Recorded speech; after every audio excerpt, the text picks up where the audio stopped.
प्यारे दोस्तों,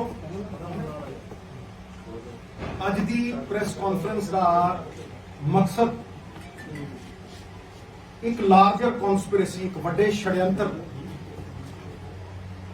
ਨੂੰ ਬੇਨਕਾਬ ਕਰਨਾ। ਪੀयूष गोयल साहब ने चीफ मिनिस्टर साहब को एक चिट्ठी लिखी, मेरे दोस्त ने, मैं जानता हूं, पर ਉਹਦੀ ਜਿਹੜੀ ਸੌੜੀ ਨੀਅਤ ਹੈ, ਉਹਦਾ ਜਿਹੜਾ ਅੰਡਰ ਕਰੰਟ ਹੈ, ਉਹ ਝੂਠ ਦੀ ਬੁਨਿਆਦ ਤੇ ਖੜਾ ਹੈ। ਜੜੋਂ ਪੱਟ ਦੂੰ ਝੂਠ ਨੂੰ। ਵੈਸੇ ਵੀ ਝੂਠ ਦੇ ਪੈਰ ਨਹੀਂ ਹੁੰਦੇ। ਉਸ ਚਿੱਠੀ ਦੇ ਵਿੱਚ ਸਭ ਤੋਂ ਵੱਡਾ ਮਨਸੂਬਾ ਇਹ ਹੈ ਕਿ ਸਾਡਾ age old tribe tested successful APMC ਦਾ ਜਿਹੜਾ ਮੰਡੀ ਸਿਸਟਮ ਹੈ, ਉਹਨੂੰ ਅਸਤ ਵਿਅਸਤ ਕਰਨਾ, ਉਹਨੂੰ ਡਿਸਰਪਟ ਕਰਨਾ ਔਰ ਪੰਜਾਬ ਦੇ ਵਿੱਚ ਇੱਕ ਡਿਵੀਜ਼ਨ ਪੈਦਾ ਕਰਨਾ ਵੀ ਕਿਸਾਨ ਵੀਰ ਸਭ ਸਮਝਦੇ ਹੋ, ਉਹ ਆੜਤੀਆਂ ਦੇ ਖਿਲਾਫ ਖੜੇ ਹੋ ਜਾਣ, ਆੜਤੀ ਉਹਨਾਂ ਦੇ ਖਿਲਾਫ ਖੜੇ ਹੋ ਜਾਣ ਔਰ ਦੋਨੋਂ ਪੁੱਛ ਕੇ ਪੰਜਾਬ ਸਰਕਾਰ ਨੂੰ ਖੜ ਕੇ ਸਵਾਲ ਕਰਨ ਵੀ ਤੁਹਾਤੋਂ ਸਰਕਾਰ ਨਹੀਂ ਚੱਲਦੀ, ਤੁਹਾਤੋਂ ਸਾਡੀਆਂ ਸਮੱਸਿਆਵਾਂ ਦਾ ਹੱਲ ਨਹੀਂ। ਇਹ ਡਿਵੀਜ਼ਨ ਜਿਹੜੇ ਗੋਰੇ ਪੈਦਾ ਕਰਦੇ ਹੁੰਦੇ ਸੀਗੇ, ਇਹ ਡਿਵੀਜ਼ਨ ਪੈਦਾ ਕਰਨ ਦੀ ਕੋਸ਼ਿਸ਼ ਕੀਤੀ ਜਾ ਰਹੀ ਹੈ ਔਰ ਮੈਂ 4 ਪੁਆਇੰਟ ਦੱਸੂਗਾ ਔਰ ਇਹਨਾਂ ਦਾ ਝੂਠ ਦਾ ਪਰਦਾਫਾਸ਼ ਹੋ ਜੂ ਪੂਰੀ ਤਰ੍ਹਾਂ। ਮੈਂ ਪਹਿਲਾਂ ਵੀ ਜਦੋਂ ਵੀ ਗੱਲ ਕੀਤੀ ਹੈ ਤਰਕ ਤੇ ਕੀਤੀ ਹੈ ਔਰ ਸਰੇਆਮ ਕਹਿ ਕੇ ਕੀਤੀ ਹੈ ਵੀ ਕਿਤੇ ਵੀ ਕੋਈ ਵੀ ਸੈਂਟਰ ਸਰਕਾਰ ਦਾ ਬੰਦਾ ਆ ਕੇ ਦਿੰਦਾ ਪਹਿਲੇ, ਕਿਸੇ ਨੇ ਅੱਜ ਤੱਕ ਕੋਈ ਜਵਾਬ ਨਹੀਂ ਦਿੱਤਾ। ਹੁਣ ਗੋਇਲ ਸਾਹਿਬ ਨੇ ਬੜਾ ਕੈਟੇਗੋਰਿਕਲੀ ਡਾਇਰੈਕਟ ਪੇਮੈਂਟ ਦੀ ਗੱਲ ਕੀਤੀ ਹੈ ਔਰ ਜੇ ਤੁਸੀਂ ਦੇਖੋ ਡਾਇਰੈਕਟ ਪੇਮੈਂਟ ਵੀ ਹਰੇਕ ਬੰਦੇ ਤਨਖਾਹ ਉਹਦੇ ਖਾਤੇ 'ਚ ਪੈਂਦੀ ਹੈ। ਇਹ ਤਾਂ ਬੜੀ ਵਧੀਆ ਗੱਲ ਹੈ, ਗੱਲ ਸੁਣਨ 'ਚ ਬੜੀ ਚੰਗੀ ਲੱਗਦੀ ਹੈ, ਪਾਲਿਸੀ ਲਿਖਣ ਦੇ ਵਿੱਚ ਬੜੀ ਚੰਗੀ ਲੱਗਦੀ ਹੈ, ਬੜੀ ਸੁਹਾਉਂਦੀ ਹੈ। ਪਰ ਮੈਂ ਕਹਿੰਦਾ ਛਾਤੀ ਠੋਕ ਕੇ ਕਿ ਸ਼ੁਰਲੀ ਹੈ, ਇਹਦਾ ਮਨਸੂਬਾ ਕੁਛ ਹੋਰ ਹੈ। ਗੋਇਲ ਸਾਹਿਬ ਇਹ ਤਰਕ ਦਿੰਦੇ ਆ ਕਿ ਜੀ ਪੰਜਾਬ ਦਾ ਜਿਹੜਾ ਰੈਵਨਿਊ ਡਿਪਾਰਟਮੈਂਟ ਆ ਉਹਨੂੰ ਲੈਂਡ ਰਿਕਾਰਡਾਂ ਦੇ ਬਾਰੇ ਸਾਰਾ ਕੁਝ ਪਤਾ ਹੈ ਔਰ ਸਭ ਕੁਝ ਜਾਣੂ ਹੈ, ਓਨਰਸ਼ਿਪ ਹੋਲਡਿੰਗਸ ਦੇ ਬਾਰੇ। ਪਰ ਮੈਂ ਸੈਂਟਰ ਸਰਕਾਰ ਦਾ ਆਪਦਾ ਹੀ ਤੀਰ ਇਹਨਾਂ ਦੇ ਵੱਲ ਕਰਦਾ, ਮੈਂ ਮੋੜ ਦਿੰਦਾ ਉਹਨੂੰ ਇਹਨਾਂ ਵੱਲ। ਨੈਸ਼ਨਲ ਸੈਂਪਲ ਸਰਵੇ 2012-13 ਦਾ, ਇਹ ਮੇਰਾ ਨਹੀਂ ਹੈ, ਇਹ ਨੈਸ਼ਨਲ ਸੈਂਪਲ ਸਰਵੇ ਹੈ। ਉਹ ਕਹਿੰਦਾ ਵੀ 24% ਖੇਤੀ ਜਿਹੜੀ ਹੁੰਦੀ ਉਹ ਠੇਕੇ ਤੇ ਹੁੰਦੀ ਹੈ। ਮੈਂ ਉਹਦੇ ਐਡੀਸ਼ਨ ਕਰਨ ਲੱਗਿਆ, 24% ਖੇਤੀ ਠੇਕੇ ਤੇ ਹੁੰਦੀ ਹੈ, ਮੈਂ ਉਹਦੇ ਤੇ ਐਡੀਸ਼ਨ ਕਰਨ ਲੱਗਿਆ। ਉਹ ਖੇਤੀ ਓਰਲ ਕੰਟਰੈਕਟਸ ਤੇ ਹੁੰਦੀ ਹੈ, ਕਿਸੇ ਰਿਟਨ ਕੰਟਰੈਕਟ ਤੇ ਨਹੀਂ ਹੁੰਦੀ, ਅਨਰਿਟਨ ਹੈ, ਉਹ ਓਰਲ ਹੈ, ਜ਼ਬਾਨੀ ਹੈ। ਆ ਪਿੰਡ ਮਾਨ ਵਾਲੇ ਆ ਬੈਠਾ ਮੇਰਾ ਤਾਇਆ ਦਾ ਮੁੰਡਾ, ਇਹਨੂੰ ਪੁੱਛੋ 2 ਏਕੜ ਕਿਤੇ ਦਿੱਤੀ ਹੋਈ ਹੈ, 3 ਏਕੜ ਕਿਤੇ ਦਿੱਤੀ ਹੋਈ ਹੈ, ਜ਼ਬਾਨ ਤੇ ਦਿੱਤੀ ਹੈ ਜਾਂ ਲਿਖਤ ਤੇ ਦਿੱਤੀ। ਹੁਣ ਤੁਸੀਂ ਮੈਨੂੰ ਦੱਸੋ ਕਿ ਗੋਇਲ ਸਾਹਿਬ ਕਹਿੰਦੇ ਵੀ ਸਾਰੇ ਲੈਂਡ ਰਿਕਾਰਡ ਹੈਗੇ ਨੇ, ਉਹਨਾਂ ਕੋਲ ਲੈਂਡ ਰਿਕਾਰਡ ਜਿਹੜੇ ਨੇ ਓਨਰਸ਼ਿਪ ਦੇ ਹੈਗੇ ਨੇ, ਉਹ ਇਹ ਜਾਣਦੇ ਨੇ ਕਿ ਇਹ ਫਲਾਣੇ ਬੰਦੇ ਦੀ ਫਲਾਨੀ ਮਾਲਕੀਅਤ ਹੈ, ਪਰ ਉਹਨਾਂ ਦੇ ਕੋਲ ਠੇਕੇ ਵਾਲਾ ਕੋਈ ਰਿਕਾਰਡ ਨਹੀਂ। ਔਰ ਮੈਂ ਤੁਹਾਨੂੰ ਚੈਲੰਜ ਨਾਲ ਕਹਿਣਾ, ਜੋ ਗੋਇਲ ਸਾਹਿਬ ਕਹਿ ਰਹੇ ਆ, ਤੁਸੀਂ ਆ ਵਿਸਾਖੀ ਦੇ ਉੱਤੇ ਇਹਨਾਂ ਦੀ ਚਿੱਠੀ ਇਨ ਬਿਨ ਲਾਗੂ ਕਰ ਦਿਓ, ਇਨ ਬਿਨ ਲਾਗੂ ਕਰ ਦਿਓ, ਤੇ ਮੈਂ ਤੁਹਾਨੂੰ ਕਹਿਣਾ ਕਿ 25 ਤੋਂ 30% ਪੰਜਾਬੀਆਂ ਨੂੰ ਕੋਈ ਪੇਮੈਂਟ ਨਹੀਂ ਮਿਲਣੀ, ਕੋਈ ਪੇਮੈਂਟ। ਉਹ ਖੜਾ ਹੋ ਮੰਡੀ 'ਚ ਕਣਕ ਲੈ ਕੇ, ਪਰ ਉਹਨੂੰ ਪੇਮੈਂਟ ਮਿਲਣ ਦੀ ਕੋਈ ਉਮੀਦ ਨਹੀਂ ਹੋਊ। ਪਰ ਇਹ ਕਿਹੜਾ ਕਿਸਾਨ ਹੈ? मैं छाती ठोक के कहना डंके की चोट ते कहना किहड़ा किसान है ये 2 एकड़ आ। फिर लैंड होल्डिंग्स छोटियां हो गई। तुसीं देखो साडी जवानी बाहर जाई जाती है। जट्टां दे जिन्ने पुत्त हुंदे उन्नी जमीन वंडी जाती है, उन्ना ही ठेका वधी जाता है। ये सारे वो ने ਜਿਹੜੇ कतार ਦੇ ਵਿੱਚ ਅਖੀਰ 'ਚ ਖੜੇ ਨੇ ਛੋਟੇ ਫਾਰਮਰ ਦੇ। ਇਹ 30% ਵਾਂਝੇ ਰਹਿ ਜਾਣਗੇ। ਮੈਂ ਡੰਕੇ ਦੀ ਚੋਟ ਤੇ ਕਹਿਣਾ। ਦੂਜੀ ਗੱਲ, ਮੇਰਾ ਦੂਜਾ ਪੁਆਇੰਟ, ਛੋਟੀ ਪ੍ਰੈਸ ਕਾਨਫਰੰਸ ਪਰ ਮੈਂ ਤਾਰ ਕਰ ਦੂੰ, ਜ਼ਾਰ ਕਰ ਦੂੰ। ਮੇਰਾ ਦੂਜਾ ਪੁਆਇੰਟ, ਭਾਈ ਇਹ ਛੋਟਾ ਕਿਸਾਨ ਜ਼ਮੀਨ ਠੇਕੇ ਤੇ ਲੈਣ ਤੋਂ ਪਹਿਲਾਂ ਪੈਸੇ ਕਿੱਥੋਂ ਲੈਂਦਾ? ਉਹ ਕੋਲ ਹੈ ਨਹੀਂ ਕਿ ਉਹਨੇ 4 ਏਕੜ ਤੇ ਕਲਟੀਵੇਸ਼ਨ ਕਰਨੀ ਹੈ, 2 ਏਕੜ ਤੇ ਕਰਨੀ ਹੈ, 1.5 ਏਕੜ ਤੇ ਕਰਨੀ ਹੈ, 5 ਏਕੜ ਤੇ ਕਰਨੀ ਹੈ। ਉਹ ਆਪ ਕਿਲੋ ਪੈਸੇ ਲੈਂਦੇ। ਉਹ ਕਹਿੰਦਾ ਲਿਆ ਯਾਰ 2 ਲੱਖ ਦੇ ਦੇ, ਮੈਨੂੰ ਲੱਖ ਦੇ ਦੇ। ਕਿਉਂ? ਉਹਨੇ ਬੀਜ ਖਰੀਦਣਾ,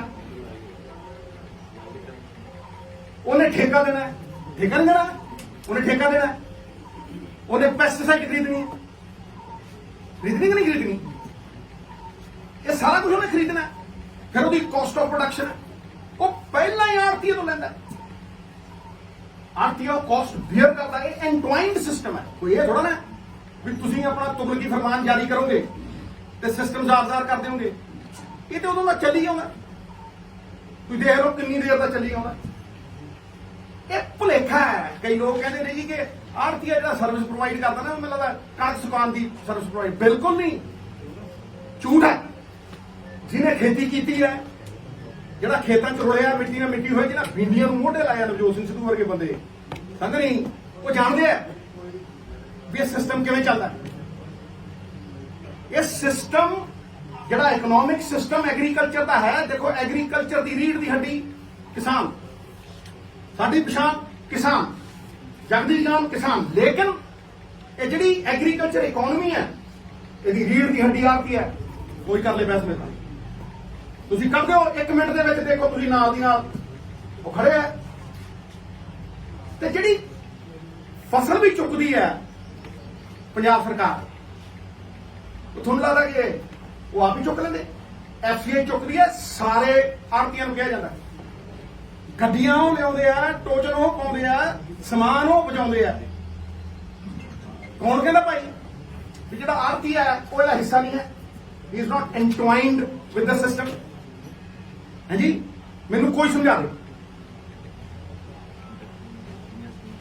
ਫਿਰ ਤੁਸੀਂ ਕਹਿੰਦੇ ਹੋ ease of doing business. Ease of doing business ਤੇ ਇਹੀ ਹੈ ਵੀ ਗੁੱਡ ਫੇਥ ਤੇ ਕੰਮ ਚੱਲਦਾ। ਆੜਤੀ ਨਾਲ ਗੁੱਡ ਫੇਥ ਤੇ ਕੰਮ ਚੱਲਦਾ, ਜ਼ਬਾਨ ਦੇ ਨਾਲ ਕੰਮ ਚੱਲਦਾ। ਤੁਸੀਂ ਤਾਂ ਕਹਿੰਦੇ ਹੋ ਨਾ ਈਜ਼ ਆਫ ਇੰਗ। ਲਾ ਮੈਂ ਤੁਹਾਨੂੰ ਗਰੰਟੀ ਦਿੰਦਾ, ਤੁਸੀਂ ਕਹੋ ਜੀ ਕਾਗਜ਼ ਪੇਸ਼ ਕਰੋ। ਕਿਸੇ ਨੇ 6 ਮਹੀਨੇ ਦਾ ਕੰਟਰੈਕਟ ਕੀਤਾ, ਕਹਿੰਦੇ ਤੁਸੀਂ ਜਾ ਕੇ ਤਹਿਸੀਲਦਾਰ ਕੋਲ ਖੜਾ ਦਿਓਗੇ, ਤੁਸੀਂ ਜਾ ਕੇ ਪਟਵਾਰੀਆਂ ਦੇ ਕੋਲ ਖੜਾ ਦਿਓਗੇ, ਰਜਿਸਟਰੀ ਜਿੰਨਾ ਕੰਮ ਕਰਾਉਣਾ ਪਊ। ਕਿੰਨੇ ਕਰ ਦੇਣਗੇ ਮੈਨੂੰ ਦਿਖਾ ਦੇ। ਕਹਿੰਦੇ ਹਰਿਆਣਾ ਕਰ ਦੂ। ਮੈਂ ਦੇਖੂ 6 ਮਹੀਨਿਆਂ ਬਾਅਦ, ਸਾਲ ਬਾਅਦ ਰੌਲਾ ਕੇ ਤਾਂ ਹੈਲੀਕਾਪਟਰ ਨਹੀਂ ਉਤਰਨ ਦਿੰਦੇ। ਪਤੰਦਰਾਂ ਨੇ ਪੰਗਾ ਪਾਇਆ, 30% ਸਾਂਭ ਕੇ ਦਿਖਾਉਣਗੇ ਜੱਟਾਂ ਨੂੰ। ਇਕੱਠੇ ਨੇ ਹੁਣ ਪੰਜਾਬ ਵਾਲਿਆਂ ਨਾਲ ਕਰ ਦੂ। अगर ये हो गया, अगर मेरी चाची ने मुछा होंगी, मैं चाचा ने कहना करके खाओ। 2 साल ही देखा, मैं देखूंगा भी कितना खुला। ये साडा जिहड़ा सिस्टम है, ये जिहड़ी कागजी कार्रवाई है, इहदे च नहीं है।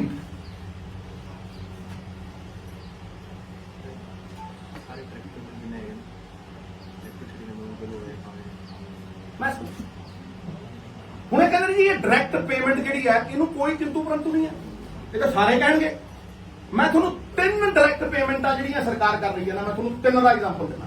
ਸਭ ਤੋਂ ਪਹਿਲਾਂ 7-8 ਮਹੀਨਿਆਂ ਪਹਿਲਾਂ ਜਦੋਂ ਸਾਰੇ ਸੁੱਤੇ ਪਏ ਸੀ, ਜਦੋਂ ਇਲੈਕਟ੍ਰਿਸਿਟੀ ਅਮੈਂਡਮੈਂਟ ਬਿੱਲ ਵੈਬਸਾਈਟ ਤੇ ਚੜਿਆ ਸੀਗਾ ਗਵਰਨਮੈਂਟ ਆਫ ਇੰਡੀਆ ਦੀ, ਮੈਂ ਉਦੋਂ 7 ਮਹੀਨੇ ਪਹਿਲਾਂ 8 ਮਹੀਨੇ ਪਹਿਲਾਂ ਕਿਹਾ ਸੀਗਾ ਇੱਕ ਹੋਰ ਸਾਜ਼ਿਸ਼ ਆ ਰਹੀ ਹੈ। ਉਹ ਅਮਰੀਕਾ ਚਾਹਤਾ। ਹੁਣ ਕਹਿੰਦੇ ਜੀ ਪੁੱਛ ਕੇ ਕਰਾਂਗੇ। ਇਹ ਪੁੱਛਿਆ ਤੁਸੀਂ ਜਿਹੜੇ 3 ਕਾਲੇ ਕਾਨੂੰਨ ਲਿਆਏ ਸੀਗੇ, ਕਿਸਾਨ ਨੂੰ ਪੁੱਛਿਆ ਤੁਸੀਂ? ਕਿਸਾਨ ਨੂੰ ਭਾਗੀਦਾਰ ਜਿਹਦੇ ਫਾਇਦੇ ਲਈ ਤੁਸੀਂ ਕਰੋ, ਜਦੋਂ ਉਹਨੂੰ ਨਹੀਂ ਪੁੱਛਦੇ ਫਿਰ ਦਾ ਕੀ ਉਹ ਹੈ? Electricity amendment bill direct payment ਪਾਉਂਦਾ ਕਿਸਾਨ ਦੇ ਉਸ ਚ। ਲੇਕਿਨ ਸਵਾਲ ਦੋਨਾਂ ਥਾਵਾਂ ਤੇ ਇਹੀ ਹੈ ਕਿ ਉਹ ਪਹੁੰਚੂ। ਜਦੋਂ ਤੁਸੀਂ ਕਹੋਗੇ ਪੰਜਾਬ ਸਰਕਾਰ ਨੂੰ ਵੀ ਡਾਇਰੈक्ट पेमेंट पा देगी किसान के खाते च सब्सिडी, पंजाब सरकार को 12,000 करोड़ रुपया है भी किसान के खाते च पा दूंगी फ्री बिजली की। उससे वेले खत्म हो जू 10-12,000 करोड़ की सब्सिडी, उससे वेले खत्म। दूजी चीज बड़े ध्यान नाल सुनियो, ये षड्यंत्र बहुत बड़ा है। दूजी चीज सारी की सारी स्टोरेज देती अडानी नूं, सारी दी सारी रिटेल देती अंबानी नूं, ठीक है। उस तो बाद कहते जी असीं तां पीडीएस सिस्टम खत्म करा, पीडीएस सिस्टम खत्म करांगे, जिहड़ा गरीब नूं 3 रुपये चौल 1 रुपये चौल, असीं हुण गरीब नूं ਉਹਦੇ खाते च पावांगे पैसे, ਉਹਦੇ खाते च पावांगे। बहुत चंगी गल है जी, लोग कहणगे बड़ी वधिया गल है जी खाते च पाओगे। पर तुसीं मैनूं ਇਹ ਦੱਸੋ, मैं सवाल पुछदा भी ਜਦੋਂ ਹੁਣ गरीब ਦੇ पैसे खाते च आ गए, वो मार्केट रेट ते खरीदूगा या 3 रुपये किलो खरीदूगा? दिखाओ, दस दो। ये देखो कि गरीब के खाते च पैसे पाते, ਉਹਦੇ गरीब के खाते च आ गए पैसे, पर वो खरीदूगा जाके अंबानी की रिटेल तो और मार्केट रेट के उत्ते। तीजी डायरेक्ट पेमेंट आ, तीजी डायरेक्ट पेमेंट आ ਜਿਹਦੀ ਤੁਸੀਂ 30% ਲੋਕਾਂ ਨੂੰ ਵਾਂਝਾ ਕਰ ਦਿਓਗੇ ਪੇਮੈਂਟ ਤੋਂ, ਐ ਖੜਾ ਕਰ ਦਿਓ ਜਿਵੇਂ ਸੜਕ ਦੇ ਉੱਤੇ ਖੜੇ ਕੀਤੇ ਹੁੰਦੇ, ਕੋਈ ਰਿਕਾਰਡ ਨਹੀਂ ਲਿਆ ਸਕਦਾ ਉਹਨੂੰ ਪਟਵਾਰੀਆਂ ਦੇ ਕੋਲ, ਉਹਨੂੰ ਫਲਾਨੀ ਥਾਂ ਦੇ ਉੱਤੇ ਜਾ ਕੇ ਖੜਾ ਕਰਨਾ। ਤੀਜੀ ਚੀਜ਼ ਜਿਹਦਾ ਕਿ ਸਭ ਤੋਂ ਵੱਡਾ ਪੈਰਾਡੌਕਸ, ਜਿਹੜਾ ਕਿ ਤੁਹਾਡੇ ਜਿਹੜਾ ਤੁਸੀਂ ਕਹਿੰਦੇ ਹੋ ਨਾ ਵਨ ਨੇਸ਼ਨ ਵਨ ਮਾਰਕੀਟ, ਬੱਖੀਆਂ ਢੇੜ ਦੋ। ਵਨ ਨੇਸ਼ਨ ਵਨ ਮਾਰਕੀਟ ਜਿਹੜੀ ਤੁਸੀਂ ਕਹਿੰਦੇ ਹੋ, ਇਹ ਤੋਂ ਵੱਡਾ ਝੂਠ ਹੈ ਹੀ ਕੋਈ। ਤੁਸੀਂ ਵਨ ਨੇਸ਼ਨ 2 ਮਾਰਕੀਟਸ ਕ੍ਰੀਏਟ ਕਰ ਰਹੇ ਹੋ। ਪੁੱਛੋ ਕਿਦਾਂ? ਵਨ ਨੇਸ਼ਨ 2 ਮਾਰਕੀਟਸ ਤੁਸੀਂ ਕ੍ਰੀਏਟ ਕਰ ਰਹੇ ਹੋ। ਮੈਂ ਤੁਹਾਨੂੰ ਗਾਰੰਟੀ ਦੇ ਕੇ ਕਹਿਣਾ, ਜਿਹੜਾ ਤੇ ਜਾ ਕੇ ਸਰਕਾਰੀ ਮੰਡੀ ਦੇ ਵਿੱਚ ਜਾ ਕੇ ਖਰੀਦੂਗਾ, ਉਹਦੇ ਲੈਂਡ ਰਿਕਾਰਡ ਵੀ ਦੇਵੇ, ਉਹਦੇ ਖਾਤਿਆਂ ਦੇ ਵਿੱਚ ਪੇਮੈਂਟ ਪਊ, ਉਹ ਜਾ ਕੇ ਪਟਵਾਰੀਆਂ ਕੋ ਖੜੇ, ਉਹ ਜਾ ਕੇ ਤਹਿਸੀਲਦਾਰਾਂ ਕੋ ਖੜੇ, ਤੇ ਜਿਹੜਾ ਪ੍ਰਾਈਵੇਟ ਸਬਜ਼ੀ ਮੰਡੀ 'ਚ ਜਾ ਕੇ ਵੇਚੂ, ਜਿਹੜਾ ਪ੍ਰਾਈਵੇਟ ਅੰਬਾਨੀ ਦੀ ਅਡਾਨੀ ਨੂੰ ਜਾ ਕੇ ਕਣਕ ਦਊ, ਜੀਰੀ ਦਊ, ਜਿਹੜਾ ਜਾ ਕੇ ਆੜ੍ਹਤੀ ਨੂੰ ਪ੍ਰਾਈਵੇਟ ਮੰਡੀ ਦੇ ਵਿੱਚ ਜੀਰੀ ਦਊ, ਉਹਨੂੰ ਕੋਈ ਲੋੜ ਨਹੀਂ ਹੈ, ਉਹਨੂੰ ਕੋਈ ਲੋੜ ਨਹੀਂ ਹੈ, ਉਹਨੂੰ ਨਾ ਕਾਗਜ਼ ਦਿਖਾਉਣ ਦੀ ਲੋੜ ਹੈ, ਉਹਨੂੰ ਭਾਵੇਂ ਆਨਲਾਈਨ ਪੇਮੈਂਟ ਕਰ ਦਿਓ, ਉਹਨੂੰ ਭਾਵੇਂ ਜਿਵੇਂ ਮਰਜ਼ੀ ਕੈਸ਼ 'ਚ ਪੇਮੈਂਟ ਕਰ ਦਿਓ। ਕਿ ਤੁਹਾਡੇ ਪਿਓ ਦਾ ਰਾਜ ਹੈ ਵੀ ਇੱਕ ਕਾਨੂੰਨ ਤੁਸੀਂ 2 ਤਰੀਕੇ ਨਾਲ 2 ਬੰਦਿਆਂ ਤੇ ਲਾਓਗੇ। ਇਹਦਾ ਮਤਲਬ you are promoting private mandis, you are promoting Ambanis and Adanis, you are promoting them। ਇਹ ਕਲੀਅਰ, ਇਹ ਸਾਫ਼। ਨਹੀਂ ਤਾਂ ਤੁਸੀਂ ਵੀਰ ਉੱਥੇ ਕਿਉਂ ਨਹੀਂ ਲਾਏ? ਜਦੋਂ ਕੋਈ ਬੰਦਾ ਪ੍ਰਾਈਵੇਟ ਮੰਡੀ 'ਚ ਸਬਜ਼ੀ ਵੇਚਣ ਜਾਂਦਾ, ਨਹੀਂ ਤਾਂ ਉਹਨੂੰ ਟੈਕਸ ਲੱਗਦਾ। ਅਰੇ ਮੈਂ ਯਾਰ ਜਾ ਕੇ ਪ੍ਰਾਈਵੇਟ ਮੰਡੀ ਵਿੱਚ ਉਹ ਕਾਗਜ਼ ਦਿੰਦਾ, ਜਾਂ ਤਾਂ ਤੁਸੀਂ ਉਹਨੂੰ ਵੀ ਲਿਖਦੇ, ਉਹ ਕਾਗਜ਼ ਦਿੰਦਾ। ਜਦੋਂ ਕੋਈ ਬੰਦਾ ਅੰਬਾਨੀ ਅਡਾਨੀ ਨੂੰ ਦੇਣ ਜਾਊਗਾ, ਉਹ ਕਾਗਜ਼ ਦਿੰਦਾ, ਉਹਨੂੰ ਤੁਸੀਂ ਆਨਲਾਈਨ ਪੇਮੈਂਟ ਕਰਦੇ ਹੋ। ਇਹ ਕਿੱਥੋਂ ਇਨਸਾਫ ਹੈ ਮਹਾਰਾਜ ਸੈਂਟਰ ਸਰਕਾਰ ਵਾਲਿਓ ਵੀ ਤੁਸੀਂ ਇੱਕ ਕਾਨੂੰਨ 2 ਬੰਦਿਆਂ ਲਈ ਅੱਡ-ਅੱਡ ਲਾਗੂ ਕਰ ਰਹੇ ਹੋ? ਇਹ ਹੋਇਆ ਕਦੇ ਅੱਜ ਤੱਕ? ਇਹ ਜੀ ਤੇਰੇ ਲਈ ਕਾਨੂੰਨ ਅੱਡ ਹੈ, ਤੇਰੇ ਲਈ ਕਾਨੂੰਨ ਅੱਡ ਹੈ, ਤੇਰੇ ਲਈ ਕਾਨੂੰਨ ਅੱਡ ਹੈ। ਇਹ ਜਿਹਾ ਕਿਹੜਾ ਕਾਨੂੰਨ ਹੈ? ਮੈਨੂੰ ਦੱਸ ਦਿਓ, ਸੁਝਾ ਦਿਓ। It impinges on the spirit of the Constitution. No discrimination on the basis of caste, color and creed. ਇਹ ਸਾਡੀ Constitution, ਸਾਡੇ ਫੈਡਰਲ ਸਟਰਕਚਰ ਦੇ ਉੱਤੇ ਬਹੁਤ ਵੱਡੀ ਮਾਰ ਹੈ। ਤੁਸੀਂ ਬਾਂਹ ਮਰੋੜ ਨਹੀਂ ਜਾਂਦੇ ਹੋ ਸਾਡੀ। ਤੁਸੀਂ ਡਬਲ ਸਟੈਂਡਰਡ ਦਿਖਾਉਂਦੇ ਹੋ। ਤੁਸੀਂ ਡਿਸਪੈਰਿਟੀ, Constitution ਹੈ ਨਾ ਇਕੁਆਲਿਟੀ, ਕਿੱਥੇ ਦੀ ਇਕੁਆਲਿਟੀ ਹੈ? ਤੁਸੀਂ ਡਿਸਪੈਰਿਟੀ ਕਰ ਰਹੇ ਹੋ, ਸ਼ਰੇਆਮ ਡਿਸਪੈਰਿਟੀ ਕਰ ਰਹੇ ਹੋ। Same law different for different people. ਇਸ ਕਰਕੇ ਮੈਂ ਕੋਰ ਨਿੰਦਾ ਕਰਦਾ ਔਰ ਇਹਨੂੰ ਇੱਕ ਛੜਯੰਤਰ ਸਾਡੇ ਏਪੀਐਮਸੀ ਨੂੰ ਡਿਸਮੈਂਟਲ ਕਰਨ ਦਾ, ਇੱਕ ਐਸੀ ਸਿਚੁਏਸ਼ਨ ਕ੍ਰੀਏਟ ਕਰਨ ਦਾ ਜਿਹੜੀ ਕੱਲ ਨੂੰ ਕਿਓਸ ਟੂ ਕਨਫਿਊਜ਼ਨ ਕ੍ਰੀਏਟ ਕਰ, ਪਾਈ ਲੜਾ ਦੇ। ਪੰਜਾਬ ਦੇ ਵਿੱਚ ਇੱਕ ਐਸੀ ਪਰਿਸਥਿਤੀ ਪੈਦਾ ਕਰਦੇ ਜਿਹੜੀ ਲਾਅ ਐਂਡ ਆਰਡਰ ਸਿਚੁਏਸ਼ਨ ਬਣ ਗਈ। ਫਿਰ ਤੁਹਾਨੂੰ ਹੈਂਡਲ ਮਿਲ ਜੇ, ਫਿਰ ਤੁਹਾਡੇ 4 ਲਗਾੜੇ ਉੱਠ ਕੇ ਜਿਹਨਾਂ 2 ਸੀਟਾਂ ਨਹੀਂ ਮਿਲਦੀਆਂ ਉਹ ਗਵਰਨਰ ਕੋਲ ਜਾਣ ਤੇ ਕਹਿੰਦੇ ਦੇਖੋ ਜੀ ਆ ਦੇਖੋ ਸਥਿਤੀ ਖਰਾਬ ਹੋ ਗਈ। ਜਾਓ ਨਾ ਬਿਹਾਰ ਦੇ ਵਿੱਚ ਕਹੋ ਸਥਿਤੀ ਖਰਾਬ ਹੋ ਗਈ, ਰੈਫਟੇ ਵੱਜਦੇ ਆ, ਧੱਕੇ ਮਾਰ ਮਾਰ ਲਿਜਾਂਦੇ ਆ ਉਹ। ਜਾਓ ਨਾ ਕੋਈ ਚੀਫ ਉੱਥੇ ਹਰਿਆਣੇ ਦੇ ਵਿੱਚ ਔਰ ਕਹੋ ਕਿ ਚੀਫ ਮਿਨਿਸਟਰ ਦਾ ਹੈਲੀਕਾਪਟਰ ਨਹੀਂ ਉਤਰਨ ਦਿੰਦੇ, ਡਿਪਟੀ ਸੀਐਮ ਨੂੰ ਪੈਰ ਨਹੀਂ ਧਰਨ ਦਿੰਦੇ। ਉੱਥੇ ਸਥਿਤੀ ਠੀਕ ਹੈ, ਆਪਣੀ ਵਾਰੀ ਆਊਂ ਹੈ। ਯੂ ਆਰ ਇਨਸਾਈਟਿੰਗ them, ਤੁਸੀਂ ਇਨਸਟੀਗੇਟ ਕਰਦੇ ਹੋ ਸਾਡੇ ਕਿਸਾਨ। ਤੁਸੀਂ ਉਹਨੂੰ ਪੀਸਫੁਲ ਪ੍ਰੋਟੈਸਟ ਕਰਨ ਤੋਂ ਬਹੁਤ ਜ਼ਿਆਦਾ ਉਹਦੀ ਬਾਂਹ ਮਰੋੜ ਰਹੇ। I categorically declare it as economic blackmail. ਮੈਂ ਕਹਿੰਦਾ ਇਹ ਇਕਨੋਮਿਕ ਬਲੈਕਮੇਲ ਹੈ ਵੀ ਤੁਸੀਂ ਸਾਡੇ ਪਹਿਲਾਂ ਗੱਡੀਆਂ ਰੋਕਤੀਆਂ ਸੀ ਕਿ ਸਭ ਤੇ ਪ੍ਰੈਸ਼ਰ ਪਾਉਣੇ। ਪੰਜਾਬੀ ਨੇ ਪੰਜਾਬੀ ਪਿਆਰ ਨਾਲ ਜਾਨ ਮੰਗੋ ਜਾਨ ਵਾਰ ਦੇਣਗੇ। ਵਾਰੀ ਹੈ ਇਹ ਉਹ ਸਟੇਟ ਹੈ ਜਿਹਨੇ ਦੇਸ਼ ਲਈ ਜਾਨਾਂ ਵਾਰੀਆਂ। ਪਰਮਵੀਰ ਚੱਕਰ ਜਿੱਤੇ 2% ਲੋਕਾਂ ਨੇ ਮੇਰੇ ਖਿਆਲ 67% ਲੋਕਾਂ ਦਾ ਪੇਟ ਭਰੇ। ਹਾਂਜੀ ਹੁਣ ਮੈਂ ਅਗਲੇ ਪੁਆਇੰਟ ਤੇ ਆਵਾਂ। ਇਹ ਹਟ ਗਿਆ ਕਿੱਥੇ ਤੋਂ ਥੋੜਾ ਜਿਹਾ ਪਰ ਇਹ ਜੁੜਿਆ ਹੋਇਆ। ਇਹ ਹੈਗਾ ਜਿਹੜੀ ਆਰਬੀਆਈ ਦੀ ਸਾਡੀ ਕੈਸ਼ ਕ੍ਰੈਡਿਟ ਲਿਮਿਟ ਹੈ। ਇਹ ਪੁਆਇੰਟ ਨੰਬਰ 4 ਹੈ, non extension of the cash credit limit ਜਿਹੜੀ ਆਰਬੀਆਈ ਦੀ ਹੈ ਸਾਡੇ ਤੇ 89,200 ਕਰੋੜ ਦਾ ਕਰਜ਼ਾ। ਤੁਸੀਂ ਫਿਰ ਤੁਗਲਕੀ ਫਰਮਾਨ ਜਾਰੀ ਕਰਦੇ ਹੋ ਔਰ 3 ਦਿਨ ਦੇ ਵਿੱਚ ਤੁਸੀਂ ਐਨਪੀ ਡਿਕਲੇਅਰ ਕਰ ਦਿਓ।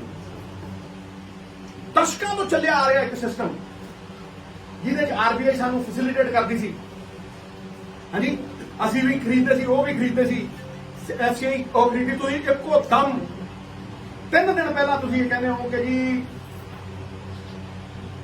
21 ਤਰੀਕ ਨੂੰ ਮਾਰਚ ਦੀ ਤੁਸੀਂ ਐਨਪੀ ਹੋ ਗਏ, ਤੁਹਾਡਾ ਜਿਹੜਾ ਅਕਾਊਂਟ ਹੈ ਉਹ ਆਊਟ ਆਫ ਆਰਡਰ ਹੋ ਗਿਆ। ਆਈ ਕੁਐਸਚਨ ਦ ਟਾਈਮਿੰਗ। ਮੈਂ ਸਵਾਲ ਖੜੇ ਕਰਦਾ ਇਸ ਟਾਈਮਿੰਗ ਦੇ ਉੱਤੇ। ਇਹ ਹੁਣੇ ਕਿਉਂ ਸੁਝਿਆ ਤੁਹਾਨੂੰ? ਇਹ ਅੱਜ ਹੀ ਤੁਸੀਂ ਕਿਉਂ ਕਹਿਣਾ ਚਾਹੁੰਦੇ ਹੋ ਵੀ ਸਾਡਾ ਜਿੰਨਾ ਕਰਜ਼ਾ ਤੁਸੀਂ ਆਰਬੀਆਈ ਮਨਾ ਕਰ ਰਿਹਾ। ਹਰ ਸੰਸਥਾ ਨੂੰ ਤੁਸੀਂ ਕਠਪੁਤਲੀ ਬਣਾ ਲਿਆ। ਆਪਦੇ ਇਸ਼ਾਰਿਆਂ ਦੇ ਉੱਤੇ ਆਪਦੇ ਸੈਲਫਿਸ਼ ਵੈਸਟਡ ਇੰਟਰਸਟ ਨੂੰ ਤੁਸੀਂ ਸਟੇਟਾਂ ਦੀ ਬਾਂਹ ਮਰੋੜਨ ਦੇ ਲਈ ਯੂਜ਼ ਕਰਦੇ ਹੋ, ਤੁਸੀਂ ਸਟੇਟਾਂ ਦੇ ਖਿਲਾਫ ਯੂਜ਼ ਕਰਦੇ ਹੋ। ਫਿਰ ਅਲਫਾਜ਼ ਕਿੰਨਾ ਖੂਬਸੂਰਤ ਯੂਜ਼ ਕਰਦੇ ਹੋ ਜਿਹੜਾ ਕਿ ਡਾਇਰੈਕਟਲੀ ਕੰਟਰਾਡਿਕਟਰੀ ਹੈ। ਤੁਸੀਂ ਸਾਡੇ ਕਿਸਾਨ ਨੂੰ ਸਜ਼ਾ ਦੇਣ ਦੇ ਲਈ ਕਰ ਰਹੇ ਹੋ ਵੀ ਉਹ ਤੁਹਾਡੇ ਖਿਲਾਫ ਖੜਾ ਹੈ। ਇਸ ਦੇਸ਼ ਦੇ ਵਿੱਚ ਪੀਸਫੁਲ ਪ੍ਰੋਟੈਸਟ ਜਿਹੜਾ ਹੈ ਉਹ ਜੁਰਮ ਹੋ ਗਿਆ। ਸੱਤਿਆਗ੍ਰਹਿ ਜਿਹੜਾ ਹੈ ਜਿਹਦੀ ਸਫਲਤਾ ਨੂੰ ਤੁਸੀਂ ਰੋਕ ਨਹੀਂ ਸਕਦੇ ਉਹਦੀ ਬਦਨਾਮੀ ਤੁਸੀਂ ਸ਼ੁਰੂ ਕਰ। ਔਰ ਤੁਸੀਂ ਸ਼ਬਦ ਕੀ ਯੂਜ਼ ਕਰ ਰਹੇ ਹੋ? Cooperative federalism. ਵਾਹ ਇਹੋ ਕਿੰਨੀ ਸੋਹਣੀ ਅੰਗਰੇਜ਼ੀ ਸਿੱਖੀ। ਅਸੀਂ ਕੀ ਅੰਗਰੇਜ਼ੀ ਸਕੂਲਾਂ ਨੇ ਪੜ੍ਹਿਆ ਮਿੱਤਰਾ? ਕਾਟ ਦਿਆਂਗੇ ਇਹਨੂੰ, ਵਾਰ ਕਰਾਂਗੇ, ਤੁਹਾਡੇ ਬੰਬ ਦੇ ਕੱਢ ਜਵਾਬ ਨਹੀਂ ਆਣੇ ਤੁਹਾਨੂੰ। ਕੋਆਪਰੇਟਿਵ ਫੈਡਰਲਿਜ਼ਮ ਤੇ ਤੁਹਾਡੇ ਨਾਲ ਬੜੀ ਕੋਆਪਰੇਸ਼ਨ ਕਰ ਰਹੇ ਹਾਂ। ਹਾਂਜੀ ਤੁਹਾਡਾ ਅਕਾਊਂਟ ਬੰਦ ਕਰ ਰਹੇ ਹਾਂ, ਤੁਹਾਨੂੰ ਐਨਪੀਏ ਡਿਕਲੇਅਰ ਕਰ ਰਹੇ ਹਾਂ, ਤੁਹਾਡਾ ਅਕਾਊਂਟ ਆਊਟ ਆਫ ਆਰਡਰ ਕਰ ਰਹੇ ਹਾਂ, ਫਿਰ ਕਹਿ ਰਹੇ ਹਾਂ ਵੀ ਤੁਹਾਨੂੰ ਤੁਹਾਡੇ ਤੇ ਆਸਾਨ ਕਰ ਰਹੇ ਹਾਂ। ਮੈਂ ਪੁੱਛਦਾ ਗੋਇਲ ਸਾਹਿਬ ਆਵੇ ਛਾਤੀ ਚੌੜੀ ਕਰਕੇ ਡੰਕੇ ਦੀ ਚੋਟ ਤੇ ਪੁੱਛਦਾ ਯੂ ਆਰ ਦੀ ਫੇਸ। ਤੁਸੀਂ ਹੱਥਾਂ ਤੇ ਬੈਠਦੇ ਹੋ, ਜਿੱਥੇ ਐਗਰੀਕਲਚਰ ਮਿਨਿਸਟਰ ਵੀ ਬੈਠਦਾ ਉੱਥੇ ਵੀ ਤੁਸੀਂ ਨਾਲ ਬੈਠ। ਮੈਂ ਜਾਣਦਾ ਚਾਰਟਰ ਅਕਾਊਂਟੈਂਟ ਮੇਰੇ ਵਧੀਆ ਦੋਸਤ ਮੈਨੂੰ ਪਿਆਰ ਹੈ, ਪਰ ਇੱਥੇ ਸਵਾਲ ਪੰਜਾਬ ਦਾ ਮੈਂ ਪੁੱਛਦਾ ਔਰ ਮੈਂ ਸਵਾਲ ਕਰਦਾ ਕਿ ਇਹ ਜਿਹੜਾ ਕੋਆਪਰੇਟਿਵ ਫੈਡਰਲਿਜ਼ਮ ਹੈ ਤਾਂ ਠੀਕ ਹੈ, ਤੁਹਾਨੂੰ ਕਿਸਾਨ ਮਜ਼ਦੂਰ ਔਰ ਜਿੰਨੇ ਵੀ ਸਾਡੇ ਛੋਟੇ ਕਿਸਾਨ ਨੇ ਉਹਨਾਂ ਦੀ ਉਦੋਂ ਯਾਦ ਨਹੀਂ ਆਈ, ਉਹਨਾਂ ਦੀ ਉਦੋਂ ਯਾਦ ਨਹੀਂ ਆਈ ਜਦੋਂ ਤੁਸੀਂ ਅੰਬਾਨੀ ਨੂੰ ਪੈਸੇ ਛੱਡਦੇ ਹੋ, ਜਦੋਂ ਤੁਸੀਂ ਐਨਪੀਏ ਵੱਡੇ ਵੱਡੇ ਕਾਰਪੋਰੇਟਸ ਤੇ ਤੁਸੀਂ ਛੱਡਦੇ ਹੋ, ਜਦੋਂ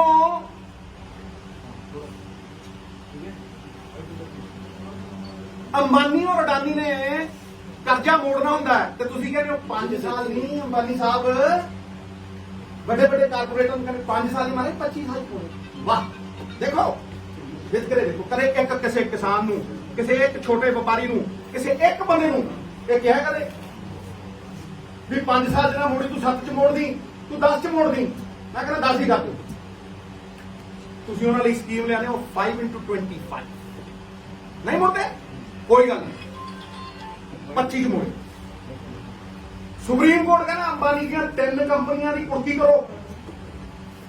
ਹਾਂਜੀ, ਉਹਨਾਂ 3 ਕੰਪਨੀਆਂ ਦਾ ਜਵਾਬ ਨਹੀਂ ਬਣਾਓ ਇਹਨੂੰ, ਐਨਪੀਏ ਡਿਕਲੇਅਰ ਕਰੋ। ਤੁਸੀਂ ਚੌਥੀ ਖੜੀ ਕਰ ਦਿਓ, ਤੁਸੀਂ ਚੌਥੀ ਖੜੀ ਕਰਕੇ ਉਹਦੇ ਵਿੱਚ ਪੈਸੇ ਪਵਾ ਕੇ ਡੀਆਰਡੀਓ ਮਾਰ ਦਿੰਦੇ ਹੋ, ਹਾਲ ਨੂੰ ਮਾਰ ਦਿੰਦੇ ਹੋ, ਪਰ ਤੁਸੀਂ ਉਹਨੂੰ ਪ੍ਰਫੁੱਲਿਤ ਰੱਖੋ।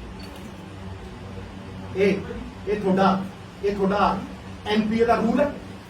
ਐਨਪੀਏ ਦਾ ਰੂਲ ਤੁਹਾਨੂੰ ਇੱਕ ਸਟੇਟ ਤੇ ਦੇਖਦਾ, ਜਿਹਨੇ ਕੋਈ ਆਪਣੇ ਸਵਾਰਥ ਲਈ ਨਹੀਂ। ਜੇ ਕਣਕ ਖਰੀਦੀ, ਮੈਂ ਮੰਨ ਸਕਦਾ ਕਿ ਕਿਸੇ ਅਫਸਰ ਦੀ ਗਲਤੀ ਹੋਵੇ, ਮੈਂ ਮੰਨ ਸਕਦਾ ਕਿ ਕਿਸੇ ਸਰਕਾਰ ਦੀ ਵੀ ਗਲਤੀ ਹੋਵੇ, ਕਰਜ਼ਾ ਨਹੀਂ ਚੜਨਾ ਚਾਹੀਦਾ ਸੀ। ਮੈਂ ਮੰਨ ਸਕਦਾ ਵੀ 32,000 ਕਰੋੜ ਰੁਪਈਆ ਲੋਕੀ ਇੱਕ ਦਿਨ ਚ ਚੜਾ ਗਏ, ਮੈਂ ਮੰਨ ਸਕਦਾ ਇਹ ਗੱਲ। ਪਰ ਤੁਸੀਂ ਕਿਸੇ ਅਫਸਰ ਦੀ ਸਜ਼ਾ ਤੁਸੀਂ ਗਰੀਬ ਨੂੰ ਦਿਓਗੇ, ਤੁਸੀਂ ਗਰੀਬ ਕਿਸਾਨ ਨੂੰ ਦਿਓਗੇ। ਮੈਂ ਮੰਨਦਾ ਨਾ ਕੋਆਪਰੇਟਿਵ ਫੈਡਰਲਿਜ਼ਮ।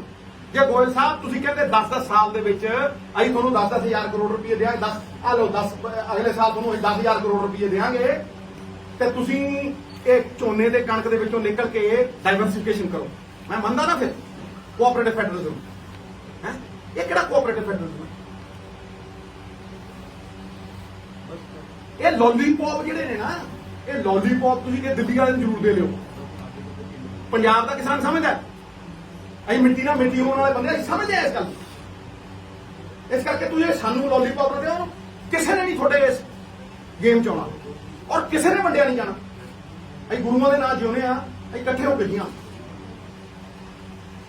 ਤੁਸੀਂ ਪੰਜਾਬ ਦੇ ਹਾਲਾਤ ਖਰਾਬ ਕਰਨੇ ਚਾਹੁੰਦੇ, ਮੈਂ ਕਹਿੰਦਾ ਠੋਕ ਕੇ।